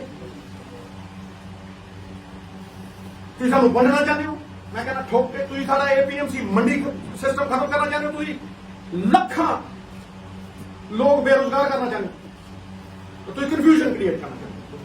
ਤਾਂ ਹੀ ਮੈਂ ਕਹਿੰਦਾ ਕਿ ਇਸ ਮੌਤਾਜੀ ਚੋਂ ਨਿਕਲੀ ਆਪਾਂ। ਮੈਂ ਕਿੰਨੀ ਵਾਰ ਕਹਿ ਚੁੱਕਿਆ, ਹੱਲ ਦੇ ਚੁੱਕਿਆ, ਔਰ 20 ਵਾਰ ਦੁਹਰਾ ਚੁੱਕਿਆ। ਇੱਕ ਵਾਰ ਫਿਰ ਉਹ ਦੁਹਰਾ ਦੇਣਾ ਕਿ ਪੰਜਾਬ ਸਰਕਾਰ ਇਕੱਠੀ ਹੋ ਕੇ ਅੱਜ 1,90,000 ਕਰੋੜ ਦੀ ਲਿਮਟ ਹੈ। ਪੰਜਾਬ ਸਰਕਾਰ ਕਿਸਾਨ ਯੂਨੀਅਨਾਂ ਦੇ ਨਾਲ ਇਕੱਠੀ ਹੋ ਕੇ ਸਾਰੇ ਰਲ ਮਿਲ ਕੇ ਬਗੈਰ ਇੱਕ ਦੂਜੇ ਤੇ ਉਂਗਲਾਂ ਚੱਕੇ, ਬਗੈਰ ਇੱਕ ਦੂਜੇ ਤੇ ਤੋਂਤਾ ਕਸੇ, ਇੱਕ ਇਕਨੋਮਿਕ ਮਾਡਲ ਖੜਾ ਕਰੀਏ ਭਾਈ, ਇੱਕ ਆਰਥਿਕ ਮਾਡਲ ਖੜਾ ਕਰੀਏ।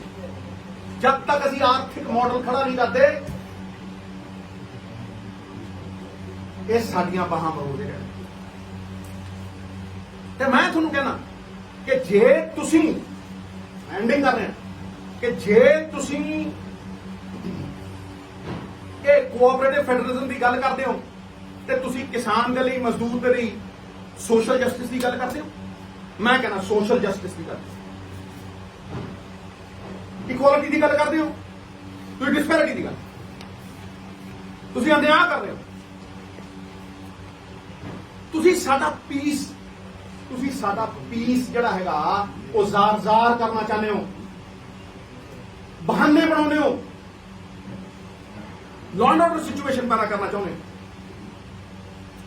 ਸਾਡੀ ਆਰਥਿਕ ਵਿਵਸਥਾ ਨੂੰ ਅਸਤ-ਵਿਅਸਤ ਕਰਨਾ।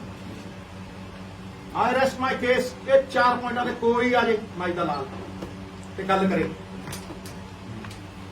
ਚਿੱਠੀਆਂ ਲਿਖਣ ਦਾ ਕੋਈ ਨਹੀਂ ਹੁੰਦਾ ਮਿੱਤਰਾ, ਨੀਅਤ ਸਾਫ਼ ਚਾਹੀਦੀ ਹੈ। ਸਿਆਸਤ ਆ ਨਾ ਜਿਹੜੀ, ਇਹ ਸੱਚਾਈ ਨੂੰ ਦੇਖਣ ਨਹੀਂ ਦਿੰਦੀ, ਇਹ ਸੱਚਾਈ ਨੂੰ ਸਮਝਣ ਨਹੀਂ ਦਿੰਦੀ। ਗਹਿਰੀ ਹੈ ਨਾ, ਕਿਤੇ ਆਇਨਾ ਨਹੀਂ ਦੇਖਦਾ, ਕਿਤੇ ਚਿਹਰਾ ਨਹੀਂ ਦੇਖਦਾ। ਇਹ ਵਾਰ ਕਰਦੇ ਆ ਲੁਕ ਛਿਪ ਕੇ, ਗੁੜ ਦੇ ਕੇ ਮਾਰਦੇ, ਨਾਲੇ ਕਹੀ ਜਾਂਦੇ ਆ, ਕਹਿੰਦੇ ਕੁਛ ਨੇ, ਕਰਦੇ ਕੁਛ। ਕੋਟ ਦੇ ਕੋਟ ਕਹਿੰਦੇ ਮੈਂ ਮੈਦਾਨ ਚ ਉਤਰੂ, ਆਇਆ ਲੋ ਇੰਚ ਪਿੱਛੇ ਨਹੀਂ ਹਟਣਾ। I will not flinch, not back an inch. Inch 100 ਵਾਰ 1000 ਵਾਰ ਸੋਚਣਾ ਤਾਂ ਨਿਰਣਾ ਲੈਣਾ। ਜਿਹੜਾ ਨਿਰਣਾ ਲੈਣਾ ਉਹ ਪਿੱਛੇ ਨਹੀਂ ਹਟਿਆ ਕੋਈ ਬੰਦਾ ਕਹਦੇ ਸਿੱਧੂ ਸਾਹਿਬ ਆ ਤੂੰ 10 ਸਾਲ ਪਹਿਲਾਂ ਕਿਹਾ ਸੀ ਤੇ ਅੱਜ ਮੁੱਕਰ ਗਿਆ। ਕੋਈ ਜਿਹੜਾ ਤੁਸੀਂ ਕਿਹਦਾ ਜੀ ਕਿਹੜਾ ਮਹਾਰਾਜ ਸੀਐਮ ਸਾਹਿਬ ਨੇ ਕੱਲ ਚਿੱਠੀ ਲਿਖੀ ਹੈ ਕਿ ਨਹੀਂ ਲਿਖੀ? ਦੇਖੋ ਜਿਹੜੀ ਉਹਨਾਂ ਨੇ ਲਿਖੀ ਹੈ ਉਹ ਆਪਦਾ ਉਹ ਹੈ। ਮੈਂ ਜਿਹੜੀ ਗੱਲ ਕਹਿ ਰਿਹਾ ਇਹਦਾ ਜਵਾਬ ਦੇ ਦੇ ਕੋਈ ਜਵਾਬ। ਮੈਂ ਨਹੀਂ ਨਾ ਟੁੱਟਦਾ, ਮੈਂ ਫੇਰ ਕਹਿ ਰਿਹਾ ਸਾਨੂੰ ਆਪਣੇ ਪੈਰਾਂ ਤੇ ਖੜਾ ਹੋਣਾ ਪਊ। ਮੇਰਾ ਰਾਹ ਅੱਡ ਹੈ, ਮੇਰਾ ਰਾਹ ਅੱਡ ਹੈ। ਮੈਂ ਮੋਹਤਾਜੀ ਦੇ ਖਿਲਾਫ ਹਾਂ, ਮੈਂ ਕਰਜ਼ੇ ਦੇ ਵੀ ਖਿਲਾਫ ਹਾਂ ਤੇ ਮੈਂ ਉਹ ਰਾਹ ਦਿੱਤੇ, ਮੈਂ ਉਹ ਰਾਹ ਤੋਂ ਪਿੱਛੇ ਨਹੀਂ ਹਟਿਆ। ਤੇ ਤੁਸੀਂ ਯਾਦ ਰੱਖਿਓ ਮੇਰੀ ਗੱਲ, ਦੇਰ ਆਵੇ ਸਵੇਰ ਆਵੇ ਰਾਹ ਉਹੀ ਚੁਣਨਾ ਪੈਣਾ। ਦੂਆ ਇੱਕ ਮਿੰਟ ਖੜ੍ਹ, ਦੂਆ ਰਾਹ ਨਹੀਂ ਹੈ, ਦੂਆ ਰਾਹ ਨਹੀਂ ਹੈ। ਮੈਨੂੰ ਦੱਸ ਦਿਓ ਬਗੈਰ ਇਨਕਮ ਦੇ ਕੀ ਹੋਊਗਾ? ਇਨਕਮ ਕਿੱਥੋਂ ਆਉਣੀ ਮੈਂ ਦੱਸ ਚੁੱਕਿਆ, ਕੋਈ ਨਵੀਂ ਗੱਲ ਨਹੀਂ ਹੈ। ਮੈਂ ਕੋਈ ਨਵੀਆਂ ਗੱਲਾਂ ਕਰ ਰਿਹਾ, ਪੁਰਾਣੀਆਂ ਨੇ। ਸਿੱਧੂ ਸਾਹਿਬ ਜਿਸ ਤਰ੍ਹਾਂ ਤੁਸੀਂ ਕਹੀ ਇਹ ਗੱਲ ਹੈ ਕਿ ਚਿੱਠੀ ਪੱਤਰ ਮਸਲੇ ਦਾ ਹੱਲ ਨਹੀਂ ਹੈ ਕਿ ਜਿਵੇਂ ਸੀਐਮ ਸਾਹਿਬ ਨੇ ਨਹੀਂ ਇਹ ਗੱਲ ਨਹੀਂ ਮੈਂ ਕਹੀ। ਤੂੰ ਯਾਰ ਦੇਖ ਕਰਨਾ ਬੜਾ ਪੁਰਾਣਾ ਪਾਪੀ ਆ, ਕਿਉਂ ਕਰਦਾ? ਮੈਂ ਤਾਂ ਰੱਬ ਨੂੰ ਬਖਸ਼ਿਸ਼ ਮੰਗਦਾ। ਤੂੰ ਮੇਰੇ ਸ਼ਬਦ ਨਾਲ ਪਾ ਮਿੱਤਰਾ, ਗੱਲ ਸਮਝ। ਬੜੀ ਸਿੰਪਲ ਜੀ ਗੱਲ ਹੈ। ਮੈਂ ਇਹਨਾਂ ਦੀ ਜਿਹੜੀ ਸਾਜ਼ਿਸ਼ ਹੈ ਉਹ ਜ਼ਾਰਦਾਰ ਹੈ। ਤਾਰ ਦੀ ਤੇ ਜਵਾਬ ਦੇ ਇਹਦੇ ਨਾਲ ਜਵਾਬ। ਇਹ ਕੋਆਪਰੇਟਿਵ ਫੈਡਰਲਿਜ਼ਮ ਦੀ ਗੱਲ ਕਰਦੇ ਆ, ਮੈਂ ਉਹ ਤੋੜਤਾ। ਇਹ ਗੱਲ ਕਰਦੇ ਵੀ ਸਾਡੇ ਲੈਂਡ ਰਿਕਾਰਡਾਂ ਦੇ ਵਿੱਚ ਸਭ ਕੁਝ ਪਤਾ ਹੈ, ਮੈਂ ਉਹ ਤੋੜਤਾ। 30% ਬੰਦੇ ਨੂੰ ਪੇਮੈਂਟ ਨਹੀਂ ਮਿਲਣੀ, ਤੁਸੀਂ ਦੇਖ ਲਿਓ।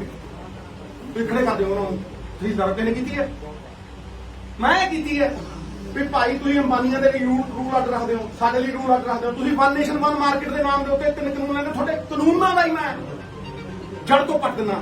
ਇਹਨਾਂ ਦੀ ਜਿਹੜੀ ਆਤਮਾ ਹੈ ਉਹਨੂੰ ਖੇਡ ਦੇਣਾ। ਸਰੀਰ ਕਿੱਥੇ ਰਹੇਗਾ? ਤੁਸੀਂ ਵਨ ਨੇਸ਼ਨ 2 ਮਾਰਕੀਟਸ ਕ੍ਰੀਏਟ ਕਰੋ, 2 ਮਾਰਕੀਟਸ। ਪ੍ਰਾਈਵੇਟ ਪਲੇਅਰਾਂ ਨੂੰ ਹੈਲਪ ਕਰ ਰਹੇ ਹੋ, ਠੀਕ ਹੈ ਜੀ, ਤੇ ਤੁਸੀਂ ਸਰਕਾਰੀ ਮੰਡੀ ਮਾਰ ਰਹੇ ਹੋ। ਸਿੱਧੂ ਸਾਹਿਬ ਕਾਨੂੰਨੀ ਤੌਰ ਤੇ ਫਾਈਟ ਕਰੋਗੇ? ਮੈਂ ਕਿਹਾ ਦੇਖੋ ਮੇਰੀ ਗੱਲ ਨੂੰ ਸੁਣੋ, ਮੈਂ ਤੇ ਪਹਿਲੇ ਦਿਨ ਦਾ ਕਹਿਣਾ ਵੀ ਇਹ ਕਾਨੂੰਨੀ ਲੀਗਲ। ਮੈਂ ਤਾਂ ਪਹਿਲੇ ਤੁਸੀਂ ਦੇਖੋ ਵਿਧਾਨ ਸਭਾ ਸੈਸ਼ਨ ਸੀ, ਠੀਕ ਹੈ, ਮੈਂ ਉੱਥੇ ਠੋਕ ਕੇ ਕਿਹਾ ਕਰੀ ਕਿ ਇਹ ਕਾਨੂੰਨ ਇਲੀਗਲ ਨੇ, ਇਰੈਸ਼ਨਲ ਨੇ, ਰਿਜੈਕਟ ਕਰੋ ਇਹਨੂੰ। ਕਈ ਸੂਬੇ ਨਹੀਂ ਮੰਨਦੇ, ਅਸੀਂ ਨਹੀਂ ਮੰਨੇ। ਕਾਵੇਰੀ ਰਿਵਰ ਵਾਟਰਸ ਦੇ ਵਿੱਚ ਸਟੇਟ ਨਹੀਂ ਮੰਨੇ, ਅਸੀਂ SYL ਵੇਲੇ ਨਹੀਂ ਮੰਨੇ। ਹਾਂਜੀ ਜਿਹੜਾ ਹੈਗਾ NRCC ਜਿਹੜਾ ਹੈਗਾ CA ਜਿਹੜਾ ਹੈਗਾ, ਇਹਨੂੰ ਕਿਹੜਾ ਸਟੇਟ ਮੰਨੇ ਨੇ? ਉਹ ਯਾਰ ਸਾਡੀ ਹੋਂਦ ਦੀ ਖਤਮ ਕਰ ਦਿਓਗੇ ਤੁਸੀਂ, ਸਾਡੀ ਪੱਗ ਨੂੰ ਹੱਥ ਪਾਓਗੇ। ਤੇ ਪੰਜਾਬੀ ਦੱਸਦਾ ਇਹ ਨਜ਼ਰਾਂ ਨਹੀਂ ਜਿਹੜੀਆਂ ਚੁੱਕਣ ਵਾਸਤੇ, ਸੁਣ ਲਾ ਮਿੱਤਰਾ, ਇਹ ਨਜ਼ਰਾਂ ਨਹੀਂ ਬਣੀਆਂ ਚੁੱਕਣ ਵਾਸਤੇ। ਇਹ ਖਾਦੇ ਇਹ ਬਣੀਆਂ ਨੇ ਸ਼ਹੀਦੀਆਂ ਤੇ ਖੁਮਾਰੀਆਂ ਦੇ ਲਈ, ਜੋ ਕੰਮਾਂ ਵਾਸਤੇ ਸਾਡੇ ਸਿਰ ਬਣੇ, ਜਾਂ ਆਰੀਆਂ ਦੇ ਲਈ ਤੇ ਜਾਂ ਸਰਦਾਰੀਆਂ ਝੁਕਦੇ ਨਹੀਂ। Question is, what are you doing? I understand the press conferences and you taking up the matter in the Vidhan Sabha. But otherwise, as a political leader who has a say in the country, you are a known face. What else are you doing to take it up, bring it up with the center? You're saying that with your friend. Have you written to him or you will be writing to him? Once the Chief Minister writes to the Prime Minister, you have to write. But there are certain things, there are certain other things that I have to say. They will expose them. I am assisting this great state in every which way. Kisan Morcha, in every which way. Without expecting anything in return. ਤੁਸੀਂ ਕੱਲ ਇੱਕ tweet ਕੀਤਾ ਕਿ ਸਿਆਸਤ ਕੋ ਲਹੂ ਪੀਣੇ ਕੀ ਲਤ ਹੈ, ਵਰਨਾ ਮੁਲਕ ਮੇਂ ਸਭ ਖੈਰੀਅਤ ਹੈ। ਇਹ ਸਿਰਫ ਇੱਕ ਪਾਰਟੀ ਲਈ ਹੈ ਜਾਂ ਜੋ ਤੁਹਾਡਾ ਐਕਸਪੀਰੀਅੰਸ ਹੈ ਉਸ ਬਿਹਾਫ ਤੇ ਤੁਸੀਂ ਤੂੰ ਜਾਣੀ ਜਾਣ ਸਾਡੇ ਨਾਲ ਜਾਣੀ ਜਾਣ ਤੂੰ ਮੇਰੇ ਕੋਈ ਦਾ ਮੈਨੂੰ ਟਵੀਟ ਤੁਹਾਡਾ ਨਹੀਂ ਮਿੱਤਰਾ, ਟਵੀਟ ਮੇਰਾ ਕਿ ਤੂੰ ਮੈਂ ਤਾਂ ਨਹੀਂ ਕਹਿ, ਮੈਂ ਐਕਸਪਲੇਨ ਕਰ, ਠੀਕ ਹੈ ਨਾ। ਸਿੱਧੂ ਬੜੇ ਮੈਂ ਕਹਤਾ ਜਿਹੜਾ ਸਮਝਣਾ ਸਮਝ ਜਾਂਦੀ ਹੈ। ਤੂੰ ਜੋ ਮੇਰੇ ਤੋਂ ਕਹਾਉਣਾ ਜਾਣਾ ਨਹੀਂ ਕਹਿੰਦਾ। ਨਹੀਂ ਮੈਦਾਨ ਚ ਆ ਰਹੇ ਮੈਂ ਕਿਹਾ ਮੈਦਾਨ ਚ ਆਊਂਗਾ, ਤੈਨੂੰ ਦੱਸ ਕੇ ਥੋੜਾ ਨਾ ਆਊਂਗਾ, ਮੈਂ ਵੀਡੀਓ ਨੂੰ ਦੱਸ ਕੇ ਥੋੜਾ ਨਾ ਆਊਂਗਾ, ਮੈਦਾਨ ਚ ਆ ਮਿੱਤਰਾ। ਜਦੋਂ ਤੁਸੀਂ ਗੁਪਤ ਵਿਚਾਰ ਪ੍ਰਗਟ ਕਰਦੇ ਹੋ ਨਾ, ਉੱਥੇ ਹੀ ਖਤਮ ਹੋ ਜਾਂਦਾ। 200 ਬੰਦੇ ਨਿਕਲ ਜਾਣਗੇ ਐਂ ਕਰ। ਸਿੱਧੂ ਸਾਹਿਬ ਪੰਜਾਬ ਦੇ ਲੋਕ ਬੜੇ ਸੰਗੀਨ ਆਰੋਪ ਲਾਏ ਆ ਕੇਂਦਰ ਸਰਕਾਰ ਨੇ ਬਾਰਡਰ ਤੇ ਬੈਠੇ ਕਿਸਾਨਾਂ ਦੇ ਉੱਤੇ, ਬੰਦੋਂ ਮਜ਼ਦੂਰਾਂ ਦੀ ਤਰ੍ਹਾਂ ਨੀਤੀ ਬਿਹਾਰ ਦੇ ਜਿਹੜੇ ਮਜ਼ਦੂਰ ਹੈਗੇ ਉਹਨਾਂ ਤੋਂ ਕੰਮ ਕਰਾਇਆ ਜਾਂਦਾ, ਨਸ਼ੇੜੀ ਬਣਾਇਆ ਜਾਂਦਾ। ਹਿਊਮਨ ਰਾਈਟ ਹੈ, ਖਾਸ ਹਿਊਮਨ ਰਾਈਟ ਹੈ ਨਾ ਯਾਰ, ਹਿਊਮਨ ਰਾਈਟ ਵਾਇਲੇਸ਼ਨ ਕਹਿ ਰਿਹਾ ਹੈ ਨਾ। ਮੈਂ ਪੁੱਛਣਾ, ਕੋਵਿਡ ਹੋਇਆ ਸੀ, ਕੋਵਿਡ ਲੱਖਾਂ ਕਰੋੜਾਂ ਮਜ਼ਦੂਰ ਹਜ਼ਾਰਾਂ मील ਤੋਰੇ ਤੁਸੀਂ ਨੰਗੇ ਪੈਰੀ ਬਿਲਕ ਬਿਲਕ ਕੇ ਮਰੇ। ਪਹਿਲਾਂ ਉਹਦਾ ਜਵਾਬ ਦੇ, ਹਿਊਮਨ ਰਾਈਟ ਸੀ ਕਿ ਨਹੀਂ ਸੀ? ਜਾ ਦੇ ਜਵਾਬ, ਮੈਂ ਆਉਣਾ ਜਿੱਥੇ ਕਹਿੰਦਾ। ਉਹ ਹਿਊਮਨ ਰਾਈਟ ਵਾਲੇ ਨਹੀਂ, ਨੰਗੇ ਪੈਰ ਤੋੜੇ ਤੁਸੀਂ, ਤੁਹਾਨੂੰ ਸ਼ਰਮ ਨਾ ਆਈ ਹੈ? ਗਰੀਬ ਬੇਆਬਰੂ ਕੀਤਾ ਤੁਸੀਂ। ਕਿਹਨੂੰ ਸਨਮਾਨ ਦਿੰਦੇ ਹੋ ਤੁਸੀਂ? ਕਿਹਨੂੰ ਜੱਫੀਆਂ ਪਾਉਂਦੇ ਹੋ ਤੁਸੀਂ? ਕਿਹਨੂੰ ਖੜ ਕੇ ਵੈਲਕਮ ਕਰਦੇ ਹੋ? ਕਿਹਦੇ ਜੋ 300 ਕਿਸਾਨ ਸ਼ਹੀਦ ਹੋ ਗਿਆ, ਇੱਕ ਸ਼ਬਦ ਬੋਲੇ